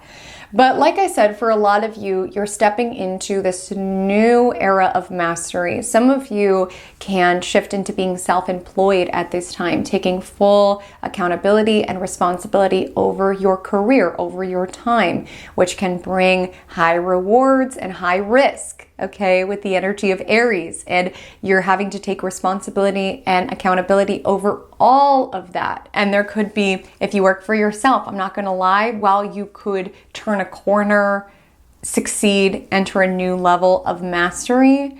With the energy of Saturn, it's important to think long term. You really are set up quite well to think very critically about your place within society, how it is that you show up, your overall reputation, and to really feel the weight of that. Because with Saturn energy, you are really looking at things in terms of like legacy and prestige. And is this the leader that I want to be? Am I having the impact that I want to have? And with Saturn, there could be shifts, again, maybe over a long period of time and experiencing some delays and restrictions and making them. There might be some shifts that you are making in order to rebrand, to make it more authentic and true to you, or shifting your systems in order to reclaim some of your time, or really niching down so that you're really communicating to the world what it is that you really want to be known for. There can be an emphasis of that. If you are not working currently, there could just be a lot of emphasis around your reputation at large. Some of you could be contemplating some sort of passion project, or just what is it that I have contributed to this world? And is it what I want to contribute? You know, Saturn energy can be you taking the reins of your own life and really wanting to build something that you are passionate about, even if it takes time, even if it takes discipline, even if it takes mastery, such as the nature of Saturn. And if you are in a job that you are somewhat lukewarm about, you're like, well, I don't think I'm going to step into this promotion or this next level of mastery, but I don't think I'm necessarily going to leave my job. It's safe, it's comfortable. The energy of Saturn, you may find that you are being tested during this time. You're putting in more work. Some of the rewards of that hard work may not come till later, but be open at this time for acknowledgements around what it is that you want to be doing. Like with Aries energy, it's self energy. And overall, there is this delicate ask because 10th house is very public, and I'm talking to a lot of Cancers, and that doesn't always feel comfortable. And some of you are feeling the weight of having to show up publicly and visibly consistently. And again, sometimes that shows up around you're a boss now, you're a manager now, you got a promotion. And it's like, whether you're having a good day or a bad day, you have to be consistent. You need to show up. Whether you're mad on the inside or what have you, you need to be consistent. You need to show up. You could feel the pressure of this. If you are self-employed, you could feel the pressure around having to consistently show up regardless of what is happening within you or within your life. This could feel like a weight, or even just being seen and how your visibility elicits certain reactions within other people. And with Saturn and Aries, it's not your job to moderate yourself in order to fit into the mold of what other people want you to be. If people are gossiping about you at this time, let them gossip. Your work is to be who it is that you are. Your work is to be who it is that you are in public and in private. Like, ensure that there is coherence between the two, because this can be a transit of, you know, downfall, cancellation. If you're acting to be something within your business or out in the world, well, inwardly you're not that way. Like if there's a mismatch around the ethics of your business and the ethics of how you run your day-to-day life, that information may be revealed at this time, which can lead to a poor shift within social standing. But altogether with Saturn Aries, so long as you can feel good about how it is that you show up and the person that you are, let them talk. Let them talk. If Saturn's transit through Aries will make its way in your 11th house, whether that's by actual houses or solar houses, this message is for you. You may be a Gemini sun, you may be a Gemini rising, you may just have some Aries located within your 11th house. But either way, you are stepping into this season of your life where you're really contemplating the impact that you have on the world at large. Because 11th house is large audiences, it's groups, it's your community. And with the energy of Saturn, you're really feeling the weight and the responsibility of wanting to make the world a better place. And no pressure, Gemini, or I know not all of you are Gemini. But you know, we can feel overwhelmed sometimes just by the nature of how the world is and how it feels like things are so corrupt and things are so bad. And I'm not invalidating any of that, but this tends to be a time in which you're really recognizing and realizing that change starts with you. I'm looking at the man in the mirror, right? Type energy. It's like, really, if we want change on a big scale, we need to commit to it on a small scale. And that starts within our friendship groups. That starts within our community. And if we believe that we're not able to change the world, like, what's the point? Like, why would we give away our power in that particular way? Again, you can have your thoughts and your emotions around how much of a difference we're really realistically able to have, but you can make a difference just by making eye contact with someone and being kind and warm. Like, that can make a difference within that person's life. You can make a difference by organizing a trash cleanup and making it so that 2 turtles don't pass away due to those plastic ring things. Like, you can have an impact on this world. And with Saturn and Aries, you're wanting to really take responsibility for how it is that you can show up and make a difference. Some of you may feel inclined to step up as a leader within your friendship groups, within your community. Some of you may have an online audience. And with Saturn and Aries, you're really feeling the weight of how it is that you lead. I had shared this a little bit earlier, but a real leader does not create more followers. A real leader creates more leaders, especially with Saturn and Aries. It's finding your own empowerment and encouraging others to find theirs as well. It's not saying you need to revolve around me and that I'm the best. It's around, I found this light within me and I want you to find yours as well. And so how can we do this work together and raise the collective vibration up? Like, truly, that is something that you're stepping into at this time. And you're also recognizing that you are the sum of who it is that you have within your circle. And so some of you are recognizing that some of your friends are not true matches for the person that you are. And again, we don't all have to be identical. Like, part of this experience is the beautiful ways that we are different and eccentric. But you may find that some of the people are immoral. There's a values misalignment. You're thinking about tomorrow and other people are living for today. You may be thinking critically about any group that you are involved in where you guys just party and there's not a lot of building towards the ambitions of the future. Saturn can bring a streamlining as it relates to your friendships, especially if they're misaligned for you or they don't allow you to be the authentic human that you are with the energy of Aries. Sometimes this can be a little bit more of a lonely time. Like, sometimes we move away from our friendship group or our community and we're being asked to put in the work in order to find our people, our group. Sometimes there is certain challenges or obstacles that are placed to our friendships that lead to temporary disconnection. You may be feeling a weight or a pressure around being an influencer or being online and feeling the responsibility in that, in having amassed an audience, and now you have this like megaphone. It's like, what is it that I want to convey? And even if you are not online, like with Saturn and Aries in the 11th house, you could just be really feeling into and feeling the weight of the impact that you have on your communities, on your networks, and really wanting to be the best version of yourself to empower your people, really, and empower yourself as well. Because this is not a transit to just go along with what your friends are doing. Like, a lot of you are really stepping into a leader energy. You're enacting more boundaries with friends. That's for some of you. If you feel like there's been certain friendships where you're like a planet in their solar system. Like, you revolve around them, their needs, their desires, their wants. Some of you are recognizing not like a me first mentality, but just this energy around, I need to look out for me. Like, it can't constantly be about you.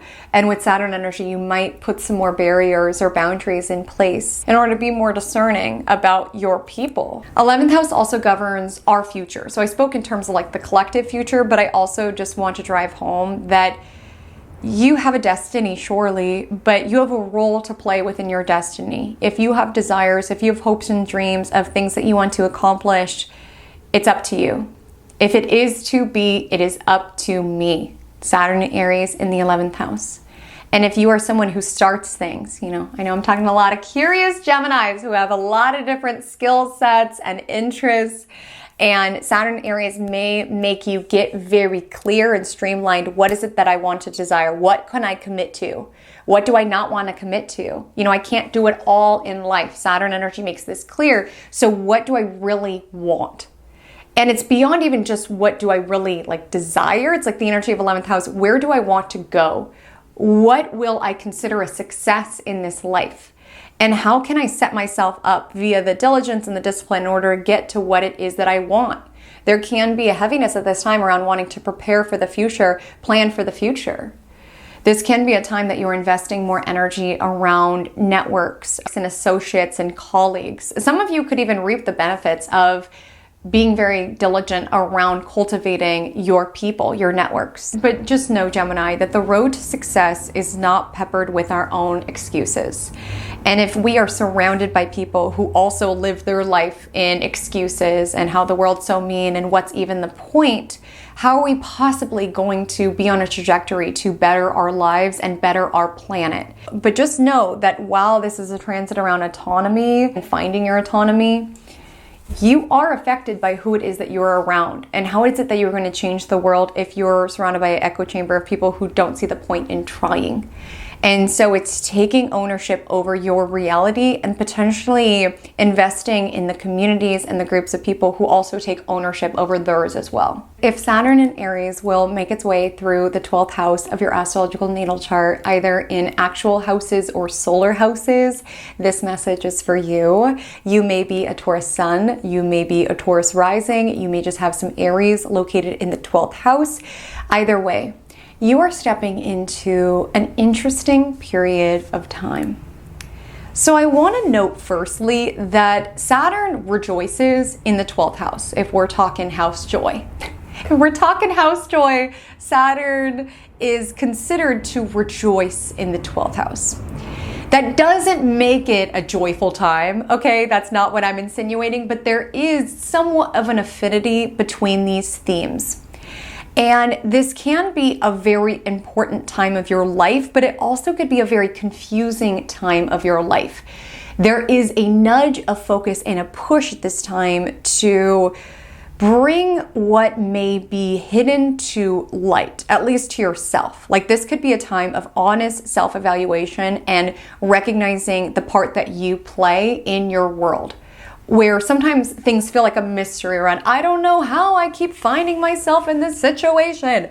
Saturn in 12th house is going to point that out to you. It's going to point that out to you. You might be able to really make sense of certain ways that you show up and really be able to see that clearly. Some of you could be drawn to therapy at this time, CBT, whatever healing modality you're looking for. Some of you could be drawn to that. Some of you might enter a little bit of a hermit era, not that you are withdrawing from the world altogether, but there just could be an energy around there's work to be done within me.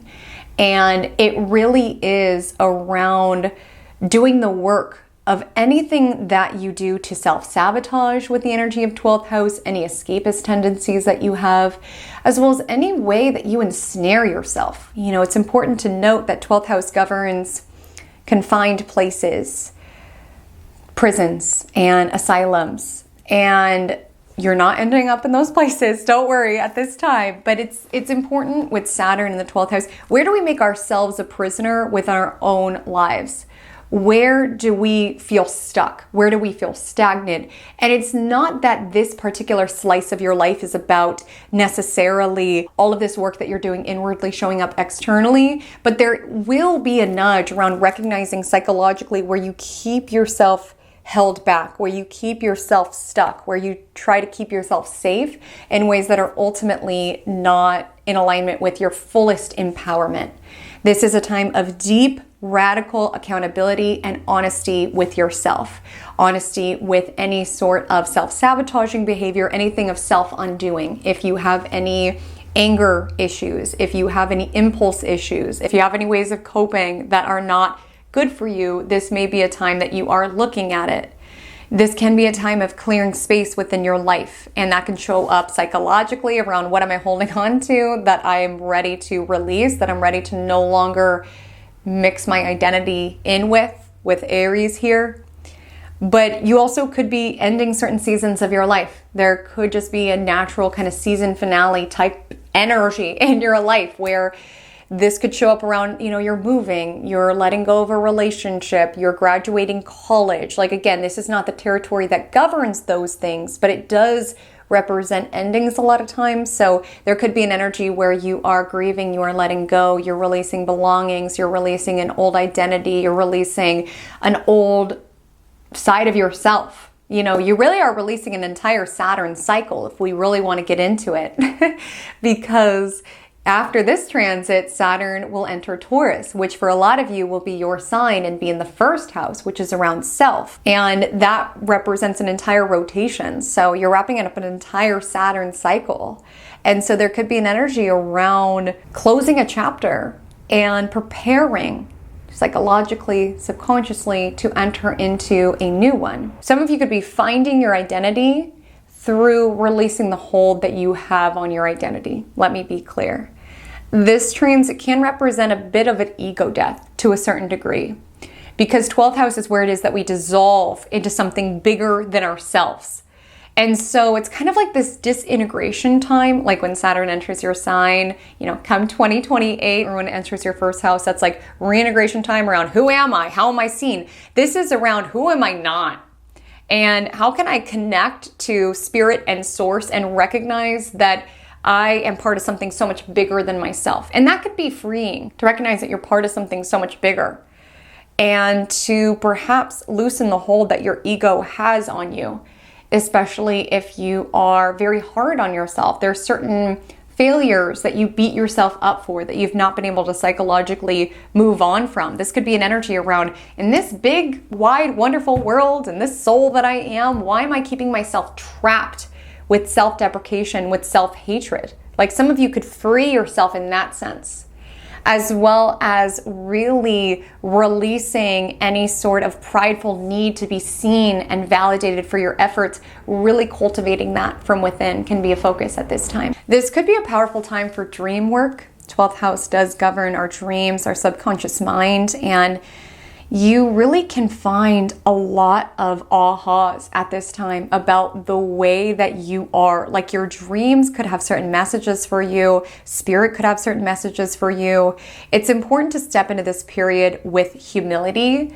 There might be certain elements of your life where it's like you try and you try and you try and it's just not meant to be. And there's an energy around releasing your grip, around forcing. Like, again, there's such a difference around taking accountability, taking your role in matters, initiating what you want to and what you need to in life, versus forcing something that was never meant to be. And like with Saturn in the 12th house, there might be this energy where you kind of like let go and let God and see the divinity work in real time around the thing that I wanted and begged so desperately for. I recognize that that is not a true reflection of who it is that I am. Like, truly, because I did not get what I begged for, I got what I was designed for. Some of you could have an experience like that during this transit. So my loves, with Saturn and Aries, we are collectively stepping into a period where it's important to take charge of our own destiny. And that's heavy sometimes. With the energy of Saturn, that's hard sometimes. It's much easier to give our responsibility away, to give our authority away to other individuals. But this is a transit where if you are willing to do the work, if you are willing to look at yourself, if you are willing to not just initiate, but commit to what it is that you've started, you can find you are stepping into a powerful Saturn cycle of really birthing something new into being that has roots, that can sustain itself. So I'd love to know, what are you looking forward to within this transit? What are you not looking forward to within this transit? Where is it impacting your chart? I would love to know. I've dropped the Saturn and Pisces video below if you want to reminisce on what your work has been since March 2023 as we look towards the future around what our work will be until 2028. We've got this. And if this is your first time within my Cosmic Corner of the internet, I want to let you know I do a weekly horoscope series called Magic Monday, where I walk you through every single week of astrology with supportive, realistic ways that you could work with the energy, align with the energy, so that you experience more flow and less force within your world. I truly believe astrology is a tool that we can utilize. It is not about giving our power away, right, to anything, to the cruel powers that be. It's not about giving our power away, but really seeing where it is that we can co-create with the cosmos. So if you're looking for support